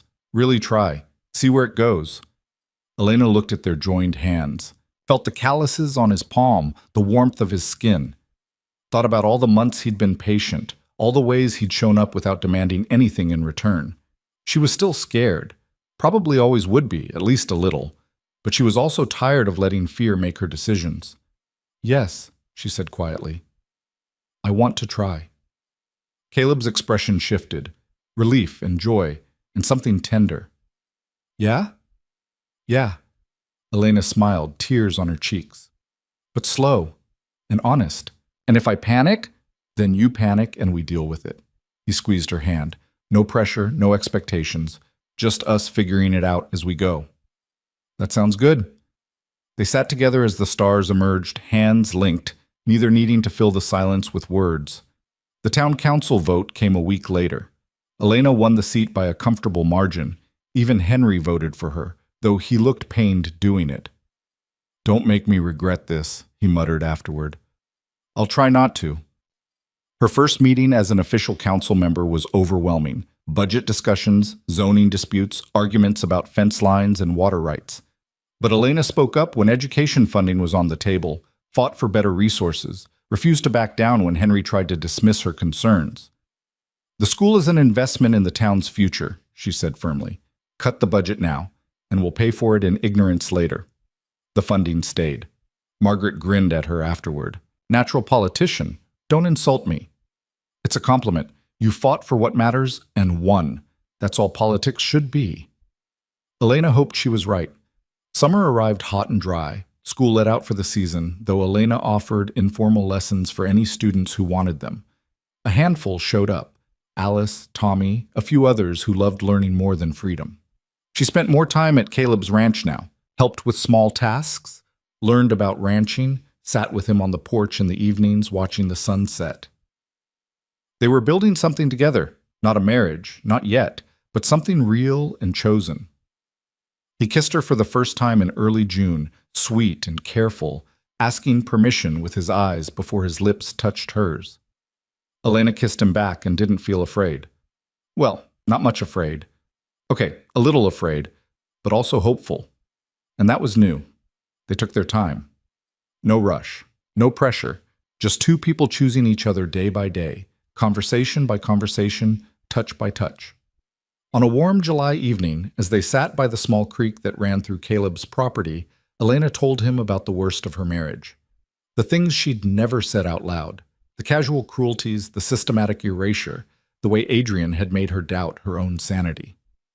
Caleb listened without interrupting, his hand steady in hers. When she finished, he was quiet for a long moment. Then, "Thank you for trusting me with that. It's not pretty. It's true. That's more important than pretty." He looked at her. "And for what it's worth, he was wrong. About all of it. You're not weak or hysterical or difficult. You're a person who deserved better than what he gave you." Elena's throat tightened. "I know that now, most days. The days you don't, remind yourself I said so. I'll keep saying it until you believe it every time." That night, riding back to town under a sky full of stars, Elena felt something shift, a loosening in her chest, a lightness she hadn't known was possible. She'd told someone the worst of it, and they hadn't run, hadn't judged, hadn't tried to fix her, just accepted it as part of her story and loved her anyway. August brought news from Virginia. Not a letter, a newspaper clipping forwarded by someone Elena didn't recognize. The headline read, "Local businessman Adrian Cole engaged to Caroline Winters." The article was brief. A social announcement, all smiles and congratulations. They'd be married in October. Caroline would be a lovely bride, everyone said. Adrian was so fortunate to have found her. Elena read it once, felt a flicker of something, not jealousy, not regret, just acknowledgement, then fed it to the stove. She didn't tell Caleb, didn't need to. That part of her life was closed, and what Adrian did now was none of her concern. She hoped Caroline knew what she was signing up for. But that wasn't Elena's problem to solve. The fall brought cooler weather and the return of students. Elena welcomed them back with new books and higher expectations. Alice officially became her assistant teacher, earning a small salary and learning the craft. "You're good at this," Elena told her again. "I had a good teacher." "You're going to be better than me." Alice smiled. "I doubt that, but I'll try." In September, Margaret pulled Elena aside after a council meeting. "I'm stepping down as head of the education committee. Too much on my plate."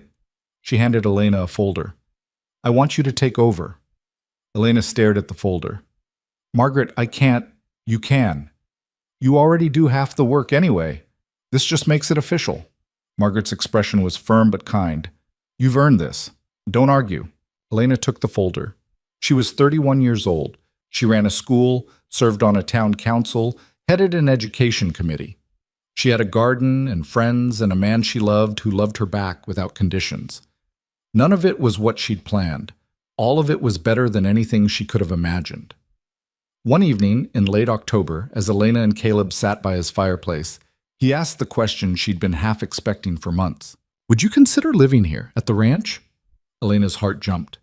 "Are you asking me to move in?" "Eventually, not right now. I know you need your own space, your independence, but maybe someday, if you wanted." He looked nervous, which was rare for him. "We could build you your own room if you wanted privacy, or add on to the house, whatever you needed to feel comfortable." "Caleb, I'm not asking you to give anything up. Your teaching, your council work, your life. I just want to share space with you. Wake up and see you in the mornings. Sit with you in the evenings. Build a life together that's ours, not mine or yours, but ours." Elena's eyes stung.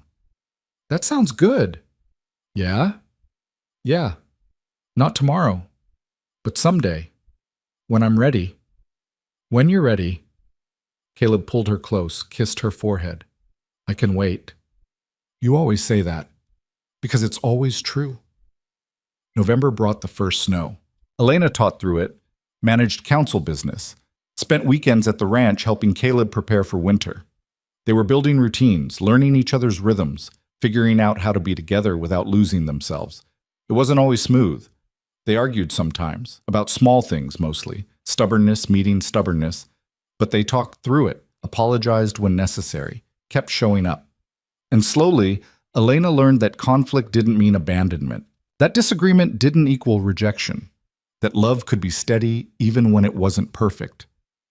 On a quiet December evening, Elena sat alone in the schoolhouse and pulled out her father's letter one last time. She read it slowly, feeling the weight of every word.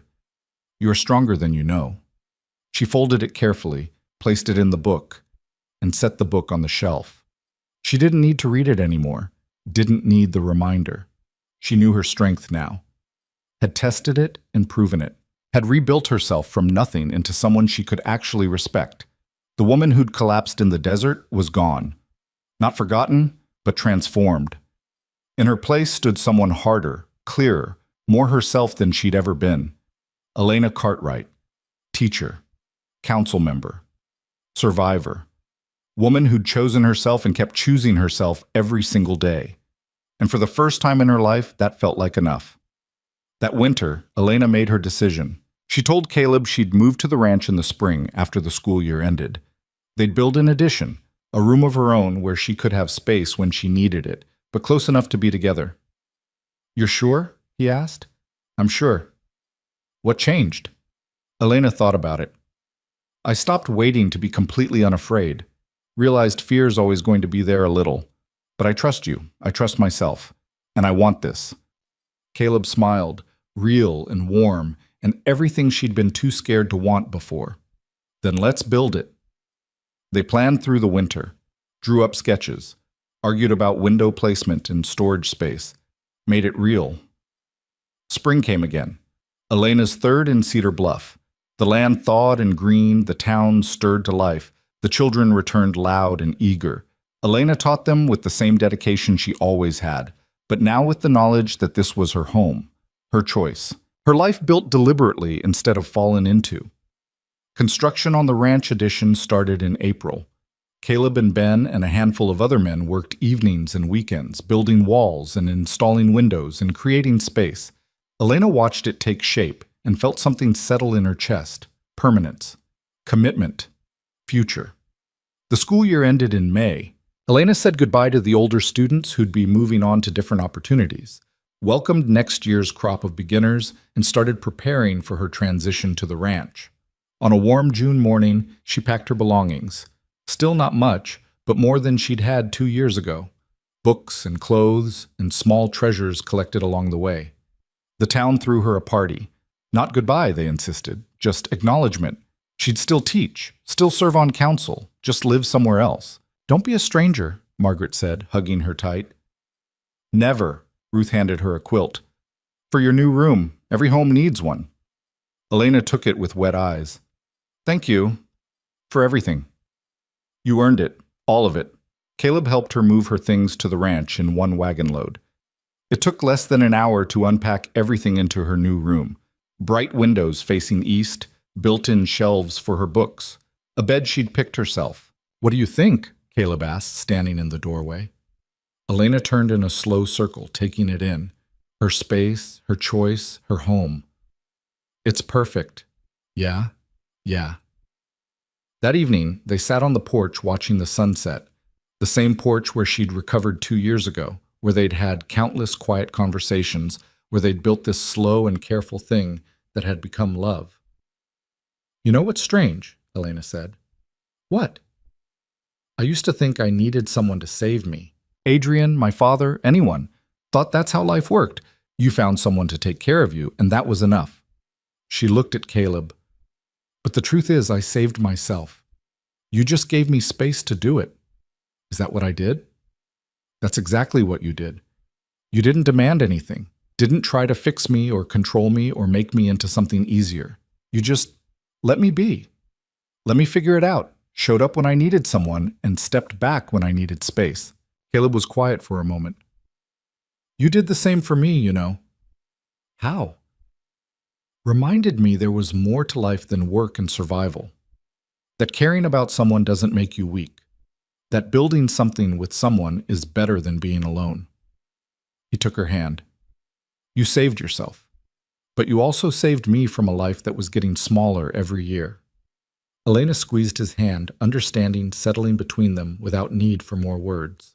They sat together as the sky painted itself in oranges and reds and purples, as the desert cooled and the stars emerged, as another day ended and another began.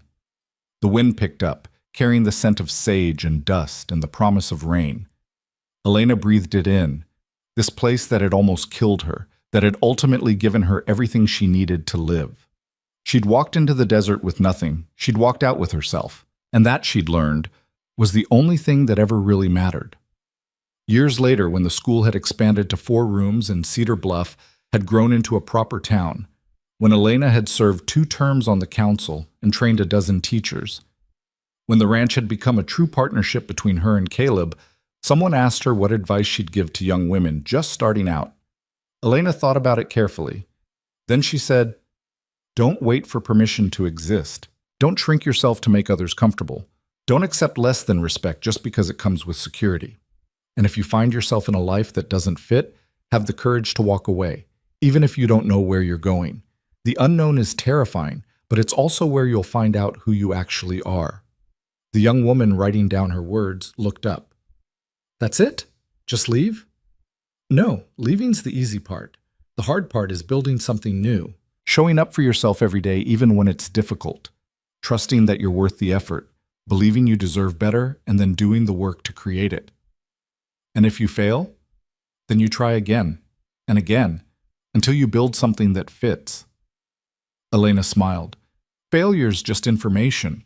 It tells you what doesn't work so you can figure out what does." The young woman left and Elena went back to her work, grading papers, planning lessons, living the life she'd chosen. That night, she rode home to the ranch where Caleb was making dinner. They ate together at the table they'd built, in the house they shared, surrounded by the life they'd created through patience and honesty and the daily choice to keep showing up. After dinner, Elena went to her room, the space that was hers alone, and sat by the window watching the desert turn dark. She thought about the woman who'd collapsed in the sand all those years ago, ready to give up. She thought about everything she'd survived and built and become. She thought about strength and courage and what it actually meant to save yourself. And she understood, finally and completely, what her father had been trying to tell her. She'd always been strong. The desert hadn't made her strong. It had just stripped away everything that was hiding her strength. Adrian hadn't broken her. He'd just convinced her she was already broken. And Caleb hadn't fixed her. He'd just believed she was capable of fixing herself and given her space to prove it.